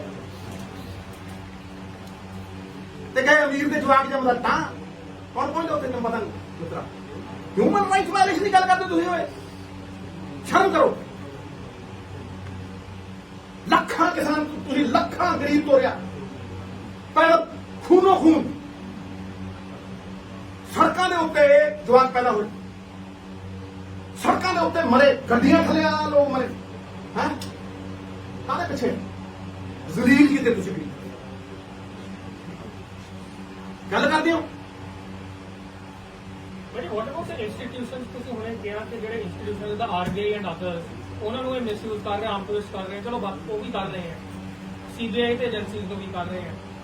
ਤੁਹਾਨੂੰ when we talk about Punjab ਨਾਲ ਜਦੋਂ ਤੁਸੀਂ ਕਰਦੇ ਹੈ, you think that ਇਹਨੂੰ strongly ਨਹੀਂ ਲਿਖਿਆ ਜਾ ਰਿਹਾ? ਜਦੋਂ ਆਪਾਂ ਉਹਨਾਂ ਨੂੰ ਲਿਖਦੇ ਹਾਂ, ਆਪਾਂ ਤਾਂ ਚਿੱਠੀਆਂ ਲਿਖ ਰਹੇ ਹਾਂ ਉਹਨਾਂ ਨੂੰ। ਛੋਟੇ ਭਾਈ, ਜਿਹੜਾ ਇਹ ਮੁੱਦਾ ਹੈ ਨਾ, ਆਪਾਂ ਇਹਦੇ ਫੋਕਸ, ਜੇ ਮੈਂ ਉਹਦੇ ਪੁੱਤਰ ਨੂੰ ਬੋਲਿਆ ਨਾ ਹੈਡਲਾਈਨ ਕੋਈ ਉਹਦੀ ਲੱਗ, ਮੈਂ ਨਹੀਂ ਚਾਹਦਾ। ਦੇਖੋ ਗੱਲ ਸੁਣ, ਮੈਂ ਯਾਦ ਯਾਰ ਇੰਨਾ ਸਿਆਣਾ ਪਤਾ ਨਹੀਂ, ਇੰਨਾ ਪੜਿਆ ਲਿਖਿਆ, ਮੈਂ ਤਾਂ ਇੰਨਾ ਭਰੋਸਾ ਤੇ ਮੈਂ ਤੇਰੇ ਲੇਖ ਪੜਦਾ, ਜ਼ਬਰਦਸਤ ਲੇਖ, ਤੈਨੂੰ ਪਤਾ ਨਹੀਂ ਮਿੱਤਰਾ ਕਿ ਕਿਹੜੀਆਂ ਕਿਹੜੀਆਂ, ਤੈਨੂੰ ਪਤਾ ਨਹੀਂ ਕਿ ਕਿਹੜੇ ਜੱਜ ਬੈਠ ਕੇ ਪ੍ਰੈਸ ਕਾਨਫਰੰਸ ਕਰਦੇ ਕੀ ਹੈ, ਸਭ ਪਤਾ ਮਿੱਤਰਾ। ਤੁਸੀਂ ਮੇਰੇ ਮੂੰਹ ਕਿਉਂ ਬਣਾਉਣਾ? ਮੈਂ ਤੇ ਆ ਕੱਢ ਲਿਆ ਯਾਰ, ਤੂੰ ਇਹਨੂੰ ਲਾ ਸਿੱਧੇ ਸਾਹਮਣੇ। ਤੁਸੀਂ ਕਹਿ ਰਹੇ ਹੋ ਕਿ ਸਰਕਾਰ ਤੇ ਕਿਸਾਨਾਂ ਨੂੰ ਜਿਹੜਾ ਰਲ ਕੇ ਕੁਝ ਕਰਨਾ ਚਾਹੀਦਾ ਹੈ, ਕੀ ਕਰਨੀ ਚਾਹੀਦੀ। ਤੁਸੀਂ ਆਪਣੀ ਪੰਜਾਬ ਸਰਕਾਰ ਦੀ ਗੱਲ ਕੀਤੀ, ਤੁਸੀਂ ਉਹਨਾਂ ਨਾਲ ਗੱਲ ਕੀਤੀ ਇਸ ਤਰ੍ਹਾਂ ਮੈਂ ਗੱਲ ਵੀ ਕੀਤੀ ਹੈ, ਸਮਝਿਆ ਨਹੀਂ? ਮੈਂ ਵਿਧਾਨ ਸਭਾ ਦੇ ਵਿੱਚ ਬੋਲਿਆ ਵੀ ਹਾਂ, ਠੀਕ ਹੈ ਜੀ। ਕੀ ਰਿਸਪੌਂਸ ਸੀਗਾ ਜੀ? ਦੇਖੋ ਤੁਹਾਡੇ ਸਾਹਮਣੇ ਇਹ ਰਿਸਪੌਂਸ ਥੋੜਾ ਜਿਹਾ ਹੀ ਚੱਲਿਆ, ਫਿਰ ਉਦੋਂ ਬਾਅਦ ਕਿਉਂ ਜੁਟ ਗਿਆ, ਥੋੜਾ ਚੱਲਿਆ। ਬਾਕੀ ਦੂਜੀ ਚੀਜ਼ ਜਿਹੜੀ ਸੀਗੀ ਮੈਂ ਅੰਦਰ ਬੋਲਣਾ ਨਹੀਂ, ਪਰ ਉਹ ਪਾਰਟੀ ਦਾ ਉਹ ਹੁੰਦਾ ਨਹੀਂ ਹੁੰਦਾ, ਮੈਂ ਪਾਰਟੀ ਦਾ ਇੱਕ ਵਫਾਦਾਰ ਸਿਪਾਹੀ ਹਾਂ, ਤੇ ਉੱਥੇ ਉਹਨਾਂ ਨੇ ਤੈਅ ਕੀਤਾ ਜੀ ਫਲਾਣੇ ਬੋਲਣਗੇ, ਫਲਾਣੇ ਬੋਲਣਗੇ। ਅਸੀਂ ਉੱਥੇ ਪੂਰਾ ਜਿੱਥੇ ਸਾਡੀ ਵਾਰੀ ਹੈ ਟਕਾ ਕੇ ਬੋਲੇ, ਟੀਵੀਆਂ ਮਸ਼ੀਨਾਂ ਤੇ ਬੋਲੇ, ਹੋਰਾਂ ਤੇ ਬੋਲੇ, ਹਰ ਚੀਜ਼ ਤੇ ਬੋਲੇ, ਠੋਕ ਕੇ ਬੋਲੇ, ਡਿਸਿਪਲਿਨ ਤੇ ਬੋਲੇ, ਲਾਈਵ ਟੈਲੀਕਾਸਟ ਤੇ ਬੋਲੇ। ਲੇਕਿਨ ਜਿਹੜੀ ਗੱਲ ਮੈਂ ਕਰਨੀ ਸੀ ਤੁਹਾਡੇ ਸਾਹਮਣੇ ਰੱਖੀ, ਬਾਹਰ ਆ ਕੇ ਰੱਖੀ। ਤੁਹਾਨੂੰ ਇਹ ਦੱਸਿਆ ਵੀ ਇਹਨਾਂ ਕਾਨੂੰਨਾਂ ਦੀ ਇਲੀਗੈਲਿਟੀ ਕੀ ਹੈ, ਤੁਹਾਨੂੰ ਇਹ ਦੱਸਿਆ ਵੀ ਕਿਉਂ ਰੱਦ ਹੋਣੇ ਚਾਹੀਦੇ, ਤੁਹਾਨੂੰ ਇਹ ਦੱਸਿਆ ਵੀ ਵੇ ਫਾਰਵਰਡ ਕੀ ਹੈ। ਕੋਈ ਵੀਡੀਓ ਚੁੱਕ ਲਓ ਤੇ ਕਿਸੇ ਨੇ ਉਹ ਰਾਹ ਦੱਸਿਆ ਹੁਣ ਤਾਂ ਮੈਨੂੰ ਦੱਸ ਦਿਓ, ਤੇ ਜੇ ਮੇਰੇ ਤੋਂ ਬਿਹਤਰ ਕਿਸੇ ਦਾ ਰਾਹ ਹੋਵੇ ਮੈਂ ਉਹਦੇ ਮਗਰ ਤੁਰੂ। ਜੇ ਨਾ ਤੁਰਾਂ ਤੇ ਜੱਟ ਨਾ ਕਹੀਓ, ਨਾ ਕਹੀਓ ਮੈਨੂੰ ਨਵਜੋਤ ਸਿੰਘ ਤੂੰ। ਮੈਂ ਤੁਹਾਨੂੰ ਫਿਰ ਪਹਿਲਾਂ ਜਦੋਂ ਕਰਤਾਰਪੁਰ ਸਾਹਿਬ ਦਾ ਉਹ ਖੁੱਲਿਆ ਤੇ ਮੇਰੇ ਤੇ ਉਂਗਲਾਂ ਚੱਕੀਆਂ, ਮੈਂ ਕਹਿ ਕੇ ਕਹਿੰਦੇ ਮੈਂ ਪੋਲਿਟਿਕਸ ਕੀਤੀ ਨਹੀਂ, ਕਿਉਂਕਿ ਉਹ ਗੁਰੂ ਦਾ ਆਦੇਸ਼ ਸੀ, ਦਾਤੀਆ ਬਣਾਇਆ ਉਹਨੇ। ਇਹ ਤੋਂ ਵੱਡਾ ਸਨਮਾਨ ਸਾਡੀ ਕੀ ਪੁੱਛਣਾ ਸੀ? ਤੇ ਫਿਰ ਮੈਂ ਉਦੋਂ ਵੀ ਕਿਹਾ ਸੀ ਜਿਹੜੇ ਮੇਰੇ ਤੇ ਉਂਗਲਾਂ ਚੱਕਦੇ ਉਹ ਖੁਲਾਉਣ, ਮੈਂ ਉਹਨਾਂ ਦੇ ਪਿੱਛੇ ਨੂੰ, ਉਹਨਾਂ ਦੇ ਪੈਰ ਤੋਂ ਨੀਵਾਂ ਹੋ ਕੇ ਉਹਨਾਂ ਦੇ ਮਗਰ ਤੁਰੂ। ਜੇ ਨਾ ਤੁਰਾਂ ਤਾਂ ਜੁਮਾ ਦੇਖੋ। ਇਹ ਸਵਾਲ 5 ਕਰੋੜ ਪੰਜਾਬੀਆਂ ਦੀ ਹੋਂਦ ਦਾ ਹੈ, ਸਵਾਲ ਇਰਰਿਪੇਅਰੇਬਲ ਡੈਮੇਜ ਦਾ ਹੈ, ਸਵਾਲ ਸਾਡੀ ਅਗਲੀ ਜਨਰੇਸ਼ਨ ਦਾ ਹੈ। ਜੇ ਅੱਜ ਨਹੀਂ ਲੜੇ ਤੇ ਫਿਰ ਮੇਰੀ ਗੱਲ ਨੂੰ ਸੁਣ ਲੈ, ਫਿਰ ਕਾਹਦੀ ਪੋਲਿਟਿਕਸ ਕਰਨੀ? ਸਿੱਧੂ ਸਾਹਿਬ ਮਾਡਲ ਦੀ ਸਮੱਸਿਆ ਹੈਗੀ, ਜਿਹੜੇ ਕ੍ਰਾਈਸਿਸ ਨੇ ਸਾਰੇ ਸੈਂਟਰ ਸਟੇਟ ਰਿਲੇਸ਼ਨ ਦੀ ਜਿਹੜੀ ਤੁਸੀਂ ਗੱਲ ਕਰ ਰਹੇ ਹੋ, ਜਾਂ ਵੈਸੇ ਇੱਕ ਮਾਡਲ ਦੀ ਗੱਲ ਵੀ ਹੈ ਕਿ ਮਾਡਲ ਚਾਹੀਦਾ ਹੈ, ਉਹ ਮਾਡਲ ਦੀ ਅਗਵਾਈ ਕੌਣ ਕਰੂਗਾ? ਤੁਹਾਨੂੰ ਲੱਗਦਾ ਇਸ ਟਾਈਮ ਪੰਜਾਬ ਇੱਕ ਵਿਜ਼ਨਰੀ ਉਸ ਤਰ੍ਹਾਂ ਦਾ, ਮਤਲਬ ਕੌਣ ਅਗਵਾਈ ਕਰੂਗਾ? ਕਿਸੇ ਤਿਆਰ ਹੋ ਅਗਵਾਈ? ਮੇਰੀ ਗੱਲ ਨੂੰ ਸੁਣ, ਇਹਨਾਂ ਗੱਲਾਂ 'ਚ ਉਲਝਾ ਦਿੰਦੇ ਇਹ ਤੁਹਾਡੀ ਖਾਸੀਅਤ, ਪਰ ਮੇਰੀ ਵੀ ਖਾਸੀਅਤ ਮੈਂ ਉਹ ਮੈਂ ਤੁਹਾਨੂੰ ਸਮਝਾਣਾ ਕੋਈ ਕਹੂ ਉਹ ਫਲਾਨਾ ਇਹ ਕੈਂਡੀਡੇਟ, ਉਹ ਫਲਾਨਾ ਮੁੱਖ ਮੰਤਰੀ, ਕੋਈ ਦੱਸਦਾ, ਕੋਈ ਕਹੇ ਇੰਨੀ 26 ਲੱਖ ਦੀ ਨੌਕਰੀ, ਉਹ ਇੰਨੀ ਹੈ ਕਿੱਥੋਂ ਕਿਵੇਂ ਬੁਝਦੇ ਉਹਨੇ ਕਹਿੰਦੇ ਇਹ ਕਿਹਨੇ ਤੈਅ ਕਰਨਾ ਭਾਈ ਵੀ ਕਿਹਦਾ ਏਜੰਡਾ ਠੀਕ ਹੈ? ਇਹ ਕਿਹਨੇ ਤੈਅ ਕਰਨਾ? ਪੰਜਾਬ ਦੇ ਲੋਕਾਂ ਨੇ ਉਹਨੂੰ ਪੁੱਛਿਆ। ਨਵਜੋਤ ਸਿੰਘ ਸਿੱਧੂ ਨੇ ਨਹੀਂ ਤੈਅ ਕਰਨਾ। ਨਵਜੋਤ ਸਿੰਘ ਸਿੱਧੂ ਰੱਖੂਗਾ ਗੱਲ, ਮਤੇ ਦਮ ਤੱਕ ਰੱਖੂਗਾ। ਇਹ ਮਾਡਲ ਤਾਂ ਪੰਜਾਬ ਸਰਕਾਰ ਦਿੰਦੀ ਹੈ ਕਿ ਅਸੀਂ ਨਹੀਂ ਨੌਕਰੀਆਂ। ਮੈਂ ਕਿਹਾ ਮੇਰੀ ਗੱਲ ਸੁਣੋ, ਪੰਜਾਬ ਸਰਕਾਰ ਜੋ ਕੁਝ ਵੀ ਕਹਿੰਦੀ ਹੈ ਉਹਦਾ ਫੈਸਲਾ ਮੈਂ ਕਰੂੰ। ਤੁਹਾਨੂੰ ਕੀ ਲੱਗਦਾ? ਉਹਦਾ ਖੈਰ ਮੈਂ ਜਵਾਬ ਦੇ, ਉਹਦਾ ਫੈਸਲਾ ਮੈਂ ਕਰੂੰ ਮਿੱਤਰਾ, ਜਾਂ ਤੁਸੀਂ ਕਰੋਗੇ? ਉਹਦਾ ਫੈਸਲਾ ਵੀ ਪੰਜਾਬ ਦੇ ਲੋਕ, ਨਹੀਂ ਸਰ, ਇਹ ਪੰਜਾਬ ਦੇ ਲੋਕ ਦੱਸਣਗੇ। ਵੀ ਜੋ ਪੰਜਾਬ ਸਰਕਾਰ ਕਹਿੰਦੀ ਹੈ ਉਹ ਠੀਕ ਹੈ, ਜੇ ਠੀਕ ਹੋਈ ਦੁਬਾਰਾ, ਨਹੀਂ ਜੇ ਨਾ ਠੀਕ ਹੋਈ ਲਾਂਭੇ। ਪੰਜਾਬ ਦੇ ਤੁਹਾਡੇ ਤਾਂ ਪੰਜਾਬ ਦੇ ਲੋਕਾਂ ਲਈ ਤੁਸੀਂ ਇੱਕ ਸਪੈਸ਼ਲ ਹੋ, ਤੁਹਾਡੀ ਖਾਸ ਇੱਕ ਪੋਲੀਟੀਕਲ ਪਛਾਣ ਹੈ ਤੇ ਤੁਹਾਡੇ ਤੋਂ ਆਸ ਰੱਖਦੇ ਨੇ। ਹੁਣ ਇਹੋ ਜਿਹੇ ਦੌਰ 'ਚ ਆਪਾਂ ਪਹੁੰਚ ਚੁੱਕੇ ਹਾਂ ਵੀ ਤੁਹਾਡੇ ਜਿਹੜੇ ਫੈਸਲੇ ਨੂੰ ਦੇਖ ਰਹੇ ਨੇ। ਅਸੀਂ ਤਾਂ ਪੁੱਛ ਰਹੇ ਵੀ ਤੁਸੀਂ ਕਾਂਗਰਸ ਦੀ ਕਾਰਜਕਾਰੀ ਮੇਰਾ ਫੈਸਲਾ, ਤੁਹਾਡਾ ਅਗਲਾ ਫੈਸਲਾ देखो क्या क्या बात पूछी है, मेरा फैसला सुन। छोटे भी बहुत बढ़िया सवाल किया है, छोटे भी बहुत बढ़िया सवाल। कोई फैसला नवजोत सिंह सिद्धू ने लिता हो, पंजाब ਲਈ ਨਾ ਲਿੱਤਾ ਹੋਵੇ, ਆਪਣੇ ਲਈ ਲਿੱਤਾ ਹੋਵੇ, ਮੈਨੂੰ ਨਹੀਂ ਪਤਾ। ਕੋਈ ਇੱਕ ਬੰਦਾ ਨਾ ਲਓ ਇਸ ਹਿੰਦੁਸਤਾਨ ਦੇ ਵਿੱਚ, ਇੱਕ ਬੰਦਾ ਨਾ ਲਓ ਜਿਹਨੇ 6 ਸਾਲ ਦੀ ਰਾਜ ਸਭਾ ਕੀਤੀ। ਇੱਕ ਨਾ, ਇੱਕ ਬੰਦਾ ਨਾ ਲਓ ਜਿਹਨੇ ਐਮਪੀਗਿਰੀ ਛੱਡੀ ਹੋਵੇ, ਇੱਕ ਬੰਦਾ ਨਾ ਲਓ ਜਿਹਨੇ ਗੁਰੂ ਘਰ ਨਾ ਛੱਡਣ ਦੇ ਲਈ ਐਮਪੀਸ਼ਿਪ ਵੀ ਛੱਡੀ ਹੋਵੇ, ਆਈਐਨਪੀ ਮਿਨਿਸਟਰੀ ਵੀ ਛੱਡੀ। ਇੱਕ ਬੰਦਾ ਨਾ ਲਓ ਜਿਹੜਾ ਕਹਿੰਦਾ ਹੋਵੇ ਵੀ ਆਹ ਰਾਹ ਹੈ, ਜੇ ਕਿਸੇ ਹੋਰ ਰਾਹ ਤੇ ਤੋਰਨਾ ਕੋਈ ਗੱਲ ਨਹੀਂ, ਤੁਸੀਂ ਤੁਰੋ, ਮੈਂ ਤੁਹਾਡਾ ਸਤਿਕਾਰ ਕਰਦਾ, ਪਰ ਆ ਚੁੱਕੋ ਤੁਹਾਡੀ ਮਿਨਿਸਟਰੀ। ਤਾਂ ਹੀ ਤੇ ਤੁਹਾਡੇ ਤੋਂ ਜਾਣੀਆਂ ਆਸਾਂ ਨੇ ਜੀ। ਮੇਰੀ ਗੱਲ ਸੁਣੋ ਇੱਕ ਮਿੰਟ ਹੈ। ਇਸ ਕਰਕੇ ਜਦੋਂ ਮੈਂ ਬੀਜੇਪੀ ਵੀ ਛੱਡੀ ਸੀ, ਪਾਰਟੀ ਵਧੀਆ ਰੱਖਦੀ ਸੀ, ਕੋਈ ਰੌਲਾ ਹੀ ਨਹੀਂ ਸੀ। ਆ ਚੱਕ ਬਈ ਕਰ ਕੰਪੇਨ ਇਹਨਾਂ ਦੀ, ਮੈਂ ਕਿਹਾ ਜੀ ਇਹ ਡਾਕੂ ਨੇ, ਮੈਂ ਨਹੀਂ ਕਰਨੀ। ਅੱਛਾ ਜੇ ਕੰਪੇਨ ਨਹੀਂ ਕਰਨੀ ਮਿੱਤਰਾ, ਕੰਪੇਨ ਨਹੀਂ ਕਰਨੀ ਨਾ ਕਰ, ਕੋਈ ਗੱਲ ਨਹੀਂ, ਫਿਰ ਪੰਜਾਬ ਤੋਂ ਦੂਰ ਰਹਿ। ਕਿਉਂ? ਮੈਂ ਜੜ ਤੋਂ ਦੂਰ ਹੋਇਆ? ਕੀ ਹੈ ਮੇਰਾ ਸੁਪਨਾ? ਜੇ ਮੈਂ ਆਪਣਾ ਘਰ ਨਹੀਂ ਸੰਭਾਲ ਸਕਦਾ, ਮੈਂ ਬਾਹਰ ਜਾ ਕੇ ਝਾੜੂ ਦਿੰਦਾ ਫਿਰਾਂ, ਫਿਰ ਕਿਆ ਆਖੇਗੀ ਇੱਥੋਂ ਬਾਹਰ ਬੜੀਆਂ ਸਾਜ਼ਿਸ਼ਾਂ ਰੱਖੀ, ਇੱਥੋਂ ਬਾਹਰ ਚੱਲ ਜਾ, ਤੈਨੂੰ ਉੱਥੇ ਦਾ ਉਹ ਬਣਾ ਦਿੰਦੇ ਆ ਫੇਸ। ਮੈਂ ਫਿਰ ਤੇ ਮੈਂ ਉੱਥੇ ਸੀ ਕੀ? ਹਾਂਜੀ, ਮੇਰੇ ਮੁੰਡੇ ਨੇ ਫੈਸਲਾ ਅਸਿਸਟੈਂਟ ਐਡਵੋਕੇਟ ਜਾਨੂੰ ਕਿਹਨੇ ਛੱਡਿਆ? ਸਵੇਰੇ ਆਰਟੀਕਲ ਪੜਿਆ, ਕਹਿੰਦਾ ਪਾਪਾ ਦੇ ਅਕਿਊਜ਼ਿੰਗ ਯੂ ਆਫ ਨੈਪੋਟਿਜ਼ਮ। ਆਪਣੀ ਮਾਂ ਨੂੰ ਕਹਿੰਦਾ ਜੇ ਚੇਅਰਮੈਨ ਨਹੀਂ ਲਿੱਤੀ ਮੇਰੇ ਮਾਰੇ ਦਾ ਮੂੰਹ ਦੇਖੇ, ਤੁਰ ਗਿਆ। ਅੱਜ ਤੱਕ ਨਹੀਂ ਆਇਆ। ਕਿਹਦੇ ਲਈ ਕੀਤਾ? ਆਪਣੇ ਲਈ ਕਿ ਪੰਜਾਬ ਲਈ? ਦੱਸੋ ਨਾ ਕਿਹਦੇ ਲਈ ਕੀਤਾ? ਜਵਾਬ ਦੇਵੇ ਕੋਈ ਲਿਆ ਬਲਾ ਬੰਦਾ, ਜਿਹੜੇ ਹਰ ਰੋਜ਼ ਸ਼ੁਰਨੀਆਂ ਛੱਡ ਦਿੰਦੇ ਆ। ਮੈਂ ਉਹਨਾਂ ਨੂੰ ਜਵਾਬ ਦੇਣਾ ਚਾਹੁੰਦਾ, ਇੱਕ ਵਾਰ ਦਊਂ, ਬਾਅਦ ਦੇ ਵਿੱਚ ਮੈਂ ਸਫਾਈਆਂ ਨਹੀਂ ਦਿੰਦਾ ਨਾ ਮੈਂ ਦਵਾਂ। ਨਵਜੋਤ ਸਿੰਘ ਸਿੱਧੂ ਨੇ ਪੁੱਤਰ ਸਰਦਾਰ ਭਗਵੰਤ ਸਿੰਘ ਸੁਤੰਤਰਤਾ ਸੈਨਾਨੀ, ਜਿਹਨੇ ਰਜਵਾੜੇ ਛੱਡੇ, ਸਾਬਣ ਨਹੀਂ ਦੇਖਿਆ 3 ਮਹੀਨੇ, ਕੀਰਤੀ ਗਦਰ ਪਾਰਟੀ ਦੇ ਵਿੱਚ ਤੇਜਾ ਸਿੰਘ ਸੁਤੰਤਰ ਦੇ ਅੰਦਰ ਕੰਮ ਕੀਤਾ, ਉਹਦਾ ਪੁੱਤਰ ਨਵਜੋਤ ਸਿੰਘ ਸਿੱਧੂ ਜਦ ਦਾ ਰਾਜਨੀਤੀ ਦੇ ਵਿੱਚ ਆਇਆ, ਡੰਕੇ ਦੀ ਚੋਟ ਦੇ ਉੱਤੇ ਕਹਿਣਾ, ਜਦ ਦਾ ਰਾਜਨੀਤੀ ਦੇ ਵਿੱਚ ਆਇਆ ਔਰ ਜਦ ਤੱਕ ਰਾਜਨੀਤੀ ਦੇ ਵਿੱਚ ਰਹੂ, ਕਿਸੇ ਤੋਂ ਇੱਕ ਕੋੜਾ ਮੰਗਿਆ ਹੋਵੇ ਨੀਵੇਂ ਥਾਵੇਂ ਪਾਇਓ, ਉਸੇ ਦਿਨ ਰਾਜਨੀਤੀ, ਸਿੱਧਾ ਪੰਜਾਬ ਦੇ ਲੋਕ ਉਸੇ ਦਿਨ। ਫਿਰ ਇਹ ਸ਼ੁਰਨੀਆਂ ਛੱਡਣੀਆਂ, ਸਿੱਧੂ ਨੈਗੋਸ਼ੀਏਸ਼ਨ ਕਰਾ, ਇੱਕ ਬੰਦਾ ਕਦੇ ਮਿਲਿਆ ਵੀ ਹੋਵੇ, ਨੈਗੋਸ਼ੀਏਸ਼ਨ ਬਹੁਤ ਦੂਰ ਦੀ ਗੱਲ ਹੈ। ਇਹ ਬਦਨਾਮ ਕਰਨ ਦੀ, ਜਿਹਦੀ ਸਫਲਤਾ ਰੋਕੀ ਨਹੀਂ ਨਾ ਜਾ ਸਕਦੀ ਮਿੱਤਰਾ, ਉਹਨੂੰ ਬਦਨਾਮ ਕਰਨ ਦੀ ਕੋਸ਼ਿਸ਼ ਕੀਤੀ ਜਾਂਦੀ ਹੈ। ਐਂ ਬਦਨਾਮ ਕਰ ਲਓਗੇ, ਐਂ ਲੋਕਾਂ ਦਾ ਵਿਸ਼ਵਾਸ ਕਰੋਗੇ, ਨਹੀਂ ਖੋਇਆ ਜਾਂਦਾ। 6 ਇਲੈਕਸ਼ਨ ਐਵੇਂ ਲੋਕਾਂ ਨੇ ਜਿਤਾਤੇ ਹੈ, ਇਹ ਪ੍ਰਮਾਣ ਨਹੀਂ? ਤੁੱਛ ਹੈ। that which needs to be proven is not worth a toss। ਮੈਂ ਕਹਿੰਦਾ ਸਿੱਧੂ ਸਾਹਿਬ ਪੰਜਾਬ ਦੇ ਲੋਕ ਇਸੇ ਕਰਕੇ ਕਹਿੰਦੇ ਨੇ ਵੀ ਸਿੱਧੂ ਪੰਜਾਬ ਦੇ ਲੋਕਾਂ ਨੇ ਕੀ ਬਦਲ ਸਿੱਧੂ ਸਾਹਿਬ ਮੈਦਾਨ ਚੋਂ ਗਿਆ ਕਾਸੀ ਉਹਨੂੰ ਪੁੱਛ। ਨਹੀਂ, ਆ ਜਾ, ਹੁਣ ਤੁਸੀਂ ਕਹਿੰਦੇ ਹੋ ਤੁਸੀਂ ਸਿੱਕੇ ਮਾਰਨ ਵਾਲੇ ਮੈਦਾਨ 'ਚ ਆਏ ਵੀ ਨਾ, ਜਿਹੜਾ ਗੱਲ ਤੁਹਾਨੂੰ ਨੂੰ ਮਾਰ ਸਕਦੇ ਹੋ ਨਾ, ਗੱਲ ਨੂੰ ਤੁਸੀਂ ਨਹੀਂ, ਤੁਸੀਂ ਆਏ ਨਾ, ਤੁਸੀਂ ਦੇਖੋ ਕਿਸਾਨ ਵੀਰਾਂ ਨੇ, ਮੈਂ ਸ਼ੁਰੂ ਤੋਂ ਕਿਸਾਨ ਮੋਰਚੇ ਨਾਲ ਜੁੜਿਆ ਹਾਂ। ਪਹਿਲੇ ਦਿਨ ਮੈਂ 15,000 ਦੀ ਰੈਲੀ ਕੀਤੀ, 10,000 ਦੀ ਰੈਲੀ ਕੀਤੀ। ਇੱਕ ਸਲੋਗਨ ਸੀ ਪਾਰਟੀ ਦਾ, ਕਿਸੇ ਦਾ ਉਹ ਸਟਾਰਟ ਮੈਂ ਕੋਈ ਇੱਕ ਦਿਖਾ ਦਿਓ ਪੋਸਟਰ ਲੱਗਿਆ ਹੁੰਦਾ ਸੀ, ਉੱਥੇ ਚੜੂਨੀ ਸਾਹਿਬ ਵੀ ਆਏ ਸੀ, ਮੈਨੂੰ ਬਾਅਦ ਚ ਪਤਾ ਲੱਗਿਆ। ਠੀਕ ਹੈ, ਕੀਤੀ। ਉਸ ਤੋਂ ਲੈ ਕੇ ਰੋਜ਼ ਮੈਂ ਕਿਸਾਨ ਮੋਰਚੇ ਲਈ ਲੜਦਾ, ਰੋਜ਼ ਰਾਹ ਦਿੰਦਾ, ਰੋਜ਼ ਕਹਿਣਾ ਕਿ ਸਾਨੂੰ ਇਕਨੋਮਿਕ ਮਾਡਲ ਬਣਾਉਣਾ ਚਾਹੀਦਾ, ਸਾਨੂੰ ਛੋਟੇ ਫਾਰਮਰ ਦਾ ਮਾਡਲ ਬਣਾਉਣਾ ਚਾਹੀਦਾ, ਰੋਜ਼ ਕਹਿਣਾ, ਹਰ ਰੋਜ਼। ਔਰ ਆਪਣੀ ਗੱਲ ਤੇ ਖੜਾ ਕਿ ਮੇਰੇ ਤੋਂ ਵਧੀਆ ਕੋਈ ਦਊਗਾ ਮੈਂ ਉਹਦੀ ਰਾਹ ਤੇ ਤੁਰੂ। ਨਹੀਂ ਤਾਂ ਤੁਸੀਂ ਪੁੱਛੋ, ਨਵਜੋਤ ਸਿੰਘ ਸਿੱਧੂ ਨੇ ਮੈਦਾਨ ਨਹੀਂ ਛੱਡੇ ਕਦੇ। ਇਹ ਉਹ ਬੰਦਾ ਨਹੀਂ ਹੈ ਜਿਹੜਾ ਆਇਆ ਔਰ ਗਿਆ।